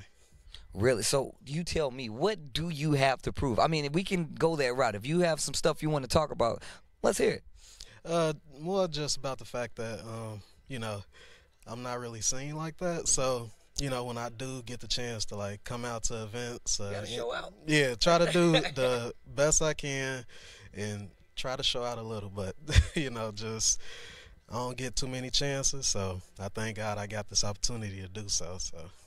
So tell me, coming into King of the Hill, did you have anything specifically that you did differently coming from last week to this week, or coming from playing online in an online tournament to playing this first to 10 set?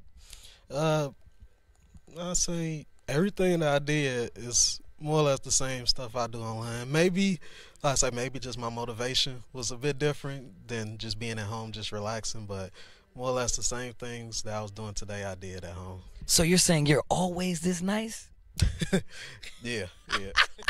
That's what you're supposed to do. You got the, you can do that. It's all right. Are there anything? Is there anything specifically that you took note of while you were fighting Ibuki that you aren't exactly sure that Shine might not have been aware of? I just excuse me. It's certain he didn't use the V skill a lot, but normally most of Ibukis I play they certain little textbook string, and then it pushes you back far enough they do the V skill, so I just jumped right there. But I don't think he really did, and I was looking for dashes and jumps because most people are afraid of the corner with Rashid, and the way I play I kind of space out with the medium tornado, and anything I do after it is meaty. So if somebody try to jump, press a button, and I do roundhouse or crouching heavy, anything, it's a meaty. So I look for people to try to jump out the corner, and then heavy spinning mixture. So I saw you playing, in the corner. Sean had you in the corner. He had Karen, and you had Rashid. But you kept neutral jumping because were you aware that he was going to try and air you if you jumped off the wall, and that's why you went, and then you did EX Mixer? Yeah, I normally people I play that play me often, they know if they try, like if I feel like somebody trying to shimmy me, I will jump off the wall so people will hit me out the air. So that's why I just keep jumping back trying to throw them off, and then if they end up trying to jump to me, that's when I jump off and they in the corner. Also, you gave me a new thing today, man. You're like the innovator of the mini shimmy. I call it the travel size TSA approved shimmy because you took like 2 steps back and you like bop every time, and it worked every time. Is that something that you look at from other players, or is that something that you say, you know what, I can make this shimmy timer even smaller because you have that much experience in the game? Yeah, like the shimmies, everybody used to it by now. So I try to just make it a little different by, instead of doing walk up, walk back, and so on, and then do the hit, sometimes I just grab and just keep it in a loop. Just like walk up, walk back, walk up, and just grab you. So I'm gonna I know David wanted to ask this. We were talking at the desk and we were saying, like, man, you play super patient. Like, you play ridiculously patient. Do you feel like that's your gameplay, or do you feel like that's the fact that you play Alex and that spills over into your other character? Oh yeah, it's definitely because of Alex. Playing Alex and not having the ability to press nothing on wake up and do anything on wake up, it made me just more defensive overall. Because back then, like many years ago, I used to be the guy people talk about was mashing, just doing the typical stuff. But now playing Alex, I just play more chill. How are you mashing when you winning though? I don't understand. Does that make sense? No. Nah, man. Then, I like that that's the attitude that you have. So, like I said, you are the king of the hill wave, Cool Kid. Congratulations. One more time, I mean, while you have the spotlight, is there anybody, outside your queen that you want to say shout outs to? Yeah. Once again, my family, for supporting me, and I know y'all watching. Wave, and also I forgot to mention earlier, my supporters, everybody that believe in me despite whenever I lose, they keep believing in me. So thank y'all. Man, classy, Wave, Cool Kid. Well, it was a pleasure. Gonna send it over to the desk. David, talk to Mr. OG Shine. Hey man, how's it going over there? It's all right, dude. Let me tell you 2 numbers. All right. 10. Number of games that Cool Kid won. 9. That's the number of rounds that you won. Did you have to tell me that? Yeah. I felt like I should. What was, well, what went wrong, I guess? Sort of just as a general, if you can encapsulate it in some way, what was the deal? I couldn't get started. I was actually getting in my head because like he was blocking everything too. Yeah. So I was kind of, I guess at some point, me not getting momentum at all, and me not being able to start, and then that just being on my mind, it wasn't really, you know. I see. Do you feel like you kind of got in your head? Like were you kind of stuck in your own thoughts a little bit? Yeah, a little bit, because like I didn't want to play Karen, because I haven't been like, after right after King of the Hill, the last time I was here, I haven't been playing well with Karen at all. Oh, I've lost like every single time I played her. Oh. So even at this past Spring Fighter, the only 2 matches I lost were with Karen. And it was like really bad. Like when I played Dominion at this week at NLBC, and I lost like 0-2 2 rounds straight to his Fang. So I haven't been playing well with her. So I wanted to try. I really wanted to play Ibuki, and then I wasn't playing well with Ibuki because I was dropping things, and like none of my mixes were actually working. He was actually blocking them. Yeah. So it just wasn't working out, like with both characters. So. Well, I asked you before, like, how long you think you would take until you switch characters. You waited a couple of games, but you switched twice. Yeah. Why did you feel like you should have, switched twice in that? I think the second time was me giving up. I was I kind of felt like I wasn't playing well, so I was like, all right, I'll at least have some fun with Ibuki before I leave, Okay, all right. I got to tell you, as an outside observer, right? I see what you mean about him blocking. He definitely blocked well. He had anti-air as well. Like, he was playing defensively well. He had that side of the game. But on top of that, I feel like you got to spend that view reversal against that character. And you did just a few times. And I get it. If you're a Ibuki, you want to have that bomb. Like, it's really nice to have the V-trigger. Do you think that you would do that more often in the future? Or is that just something like you feel like you can block it out and...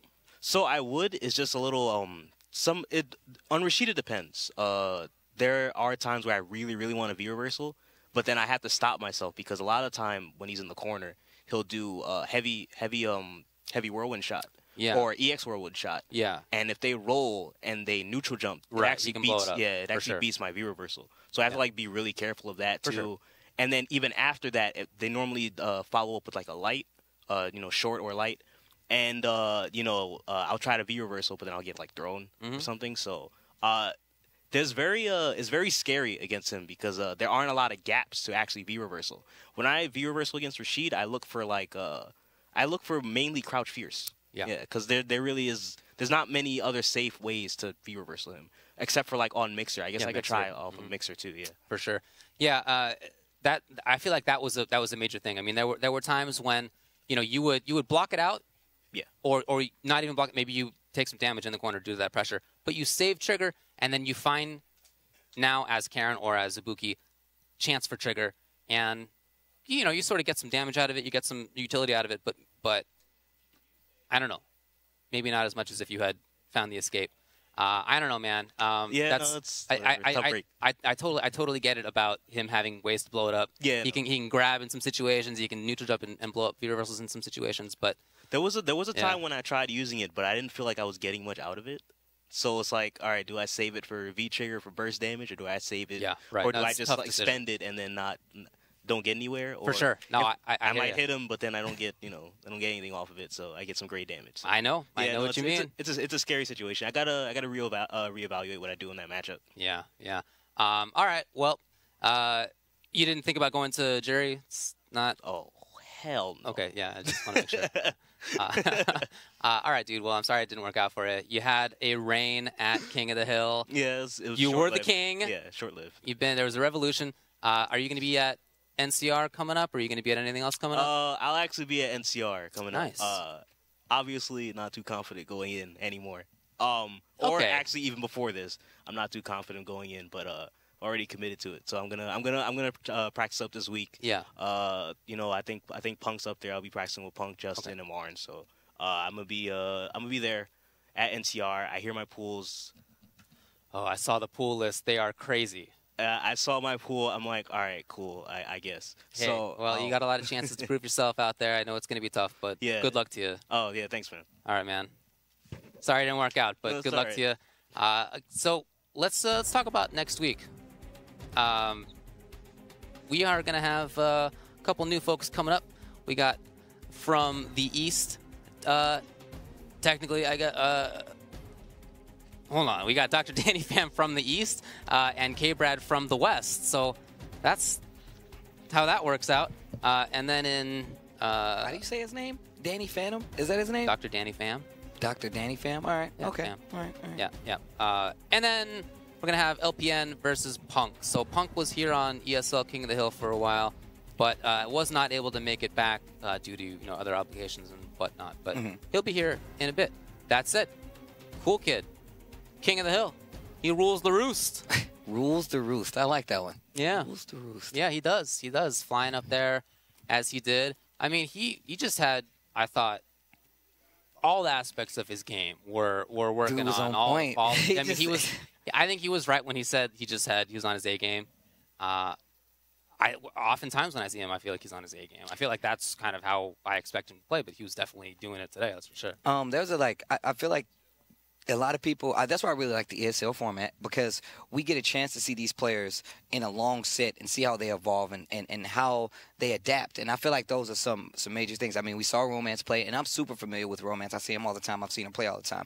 And although I am a fan of Cool Kid, I've never seen him play in person. And getting to get that, that outlook, that thought process, like in person, completely rounds out how this person plays. I learned so much playing, watching him play Alex, that now I understand it a little more. So I feel like a lot of players are not getting enough spotlight because they don't know who they are. Cool Kid, the perfect example, and that's why I'm really, really happy to see him here and do so well. Yeah, look, there are strong players all over the place, right? It's not just that the East Coast itself, the West Coast itself, certainly the Midwest has strong players. But I feel like that's how Street Fighter V is in general. There are players who are good all over the place. Kind of spread out. Yeah, Europe, Latin America, Asia, North America. I mean, everybody has good players. That's true. That's 100% true. I mean, we get the opportunity. I mean, we might not be able to get, European players in here. I guess not yet, I should say. And let you talk to them and get them to play in these first of 10s. But like we said before, this is more of a set that's meant to, elaborate so you guys can understand and they can understand. On top of that, we get a little gauge for who's better and who doesn't want to talk, smack to people who you think are not as good. Just saying. But yeah, I don't know. I feel like Rashid is super strong. Wow, I like how that's the cherry. That's gonna. But you're totally right about how he picks characters. Again, he played characters in Cross Tekken that not everybody did. He played Rashid when that character was new last season, when some people thought he was bad. I don't know how. Yeah, I never thought he was bad, but certainly some people did. But that doesn't matter to him, right? He just picks characters who he thinks are cool, and he plays them.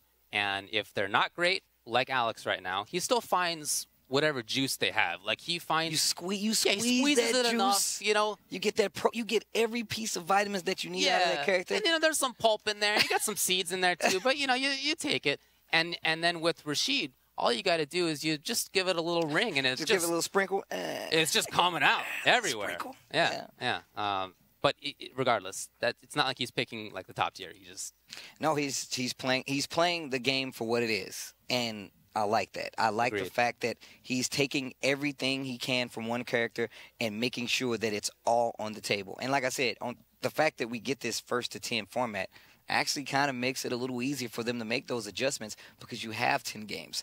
And he said himself, he's playing so much more calm. That's him and Alex. He's aware that Alex does not have as many tools as these other characters. So that definitely shows in his gameplay. And if you take a character like Alex and you give him a player of Alex, a character like Rashid, where he doesn't have to overextend, and if he wanted to, that choice, having that mental behind it, makes it that much easier. It expands the character.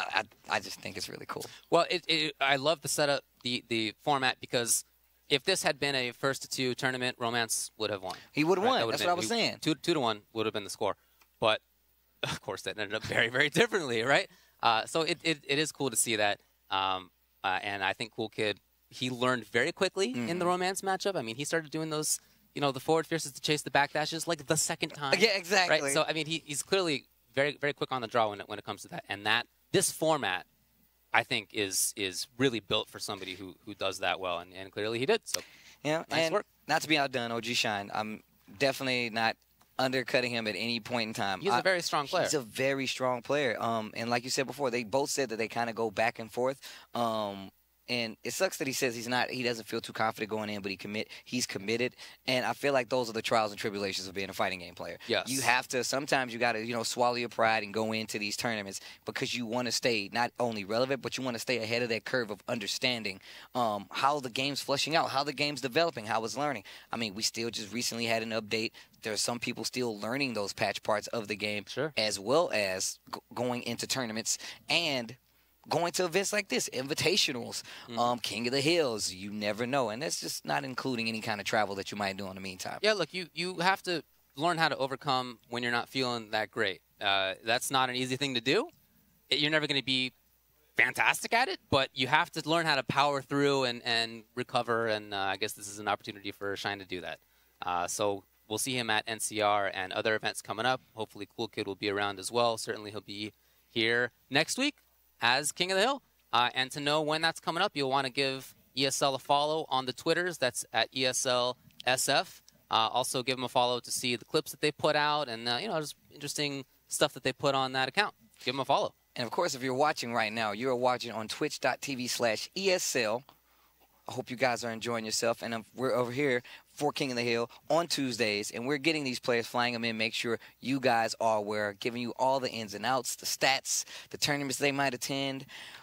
Well, rather, Ultra Chin TV is giving you these tournaments, these stats, all these things they might attend. On top of that, you get to hear David talk about them in such great fashion, along with me and my broken English. But it's okay. It's almost all right. As eloquent. It's video. It's nothing but about video games. And, of course, make sure you guys tune in next week because we will have a new King of the Hill here at ESL. Wave CoolKid will be returning to defend his title, the throne. But K-Brad is coming back, and he had a long stretch as king. But he's going to have to play against Danny Pham, who has been killing it with that Geef lately. So you'll definitely want to check that out next week. But for this week, we are done. Have a good one, everybody. Peace.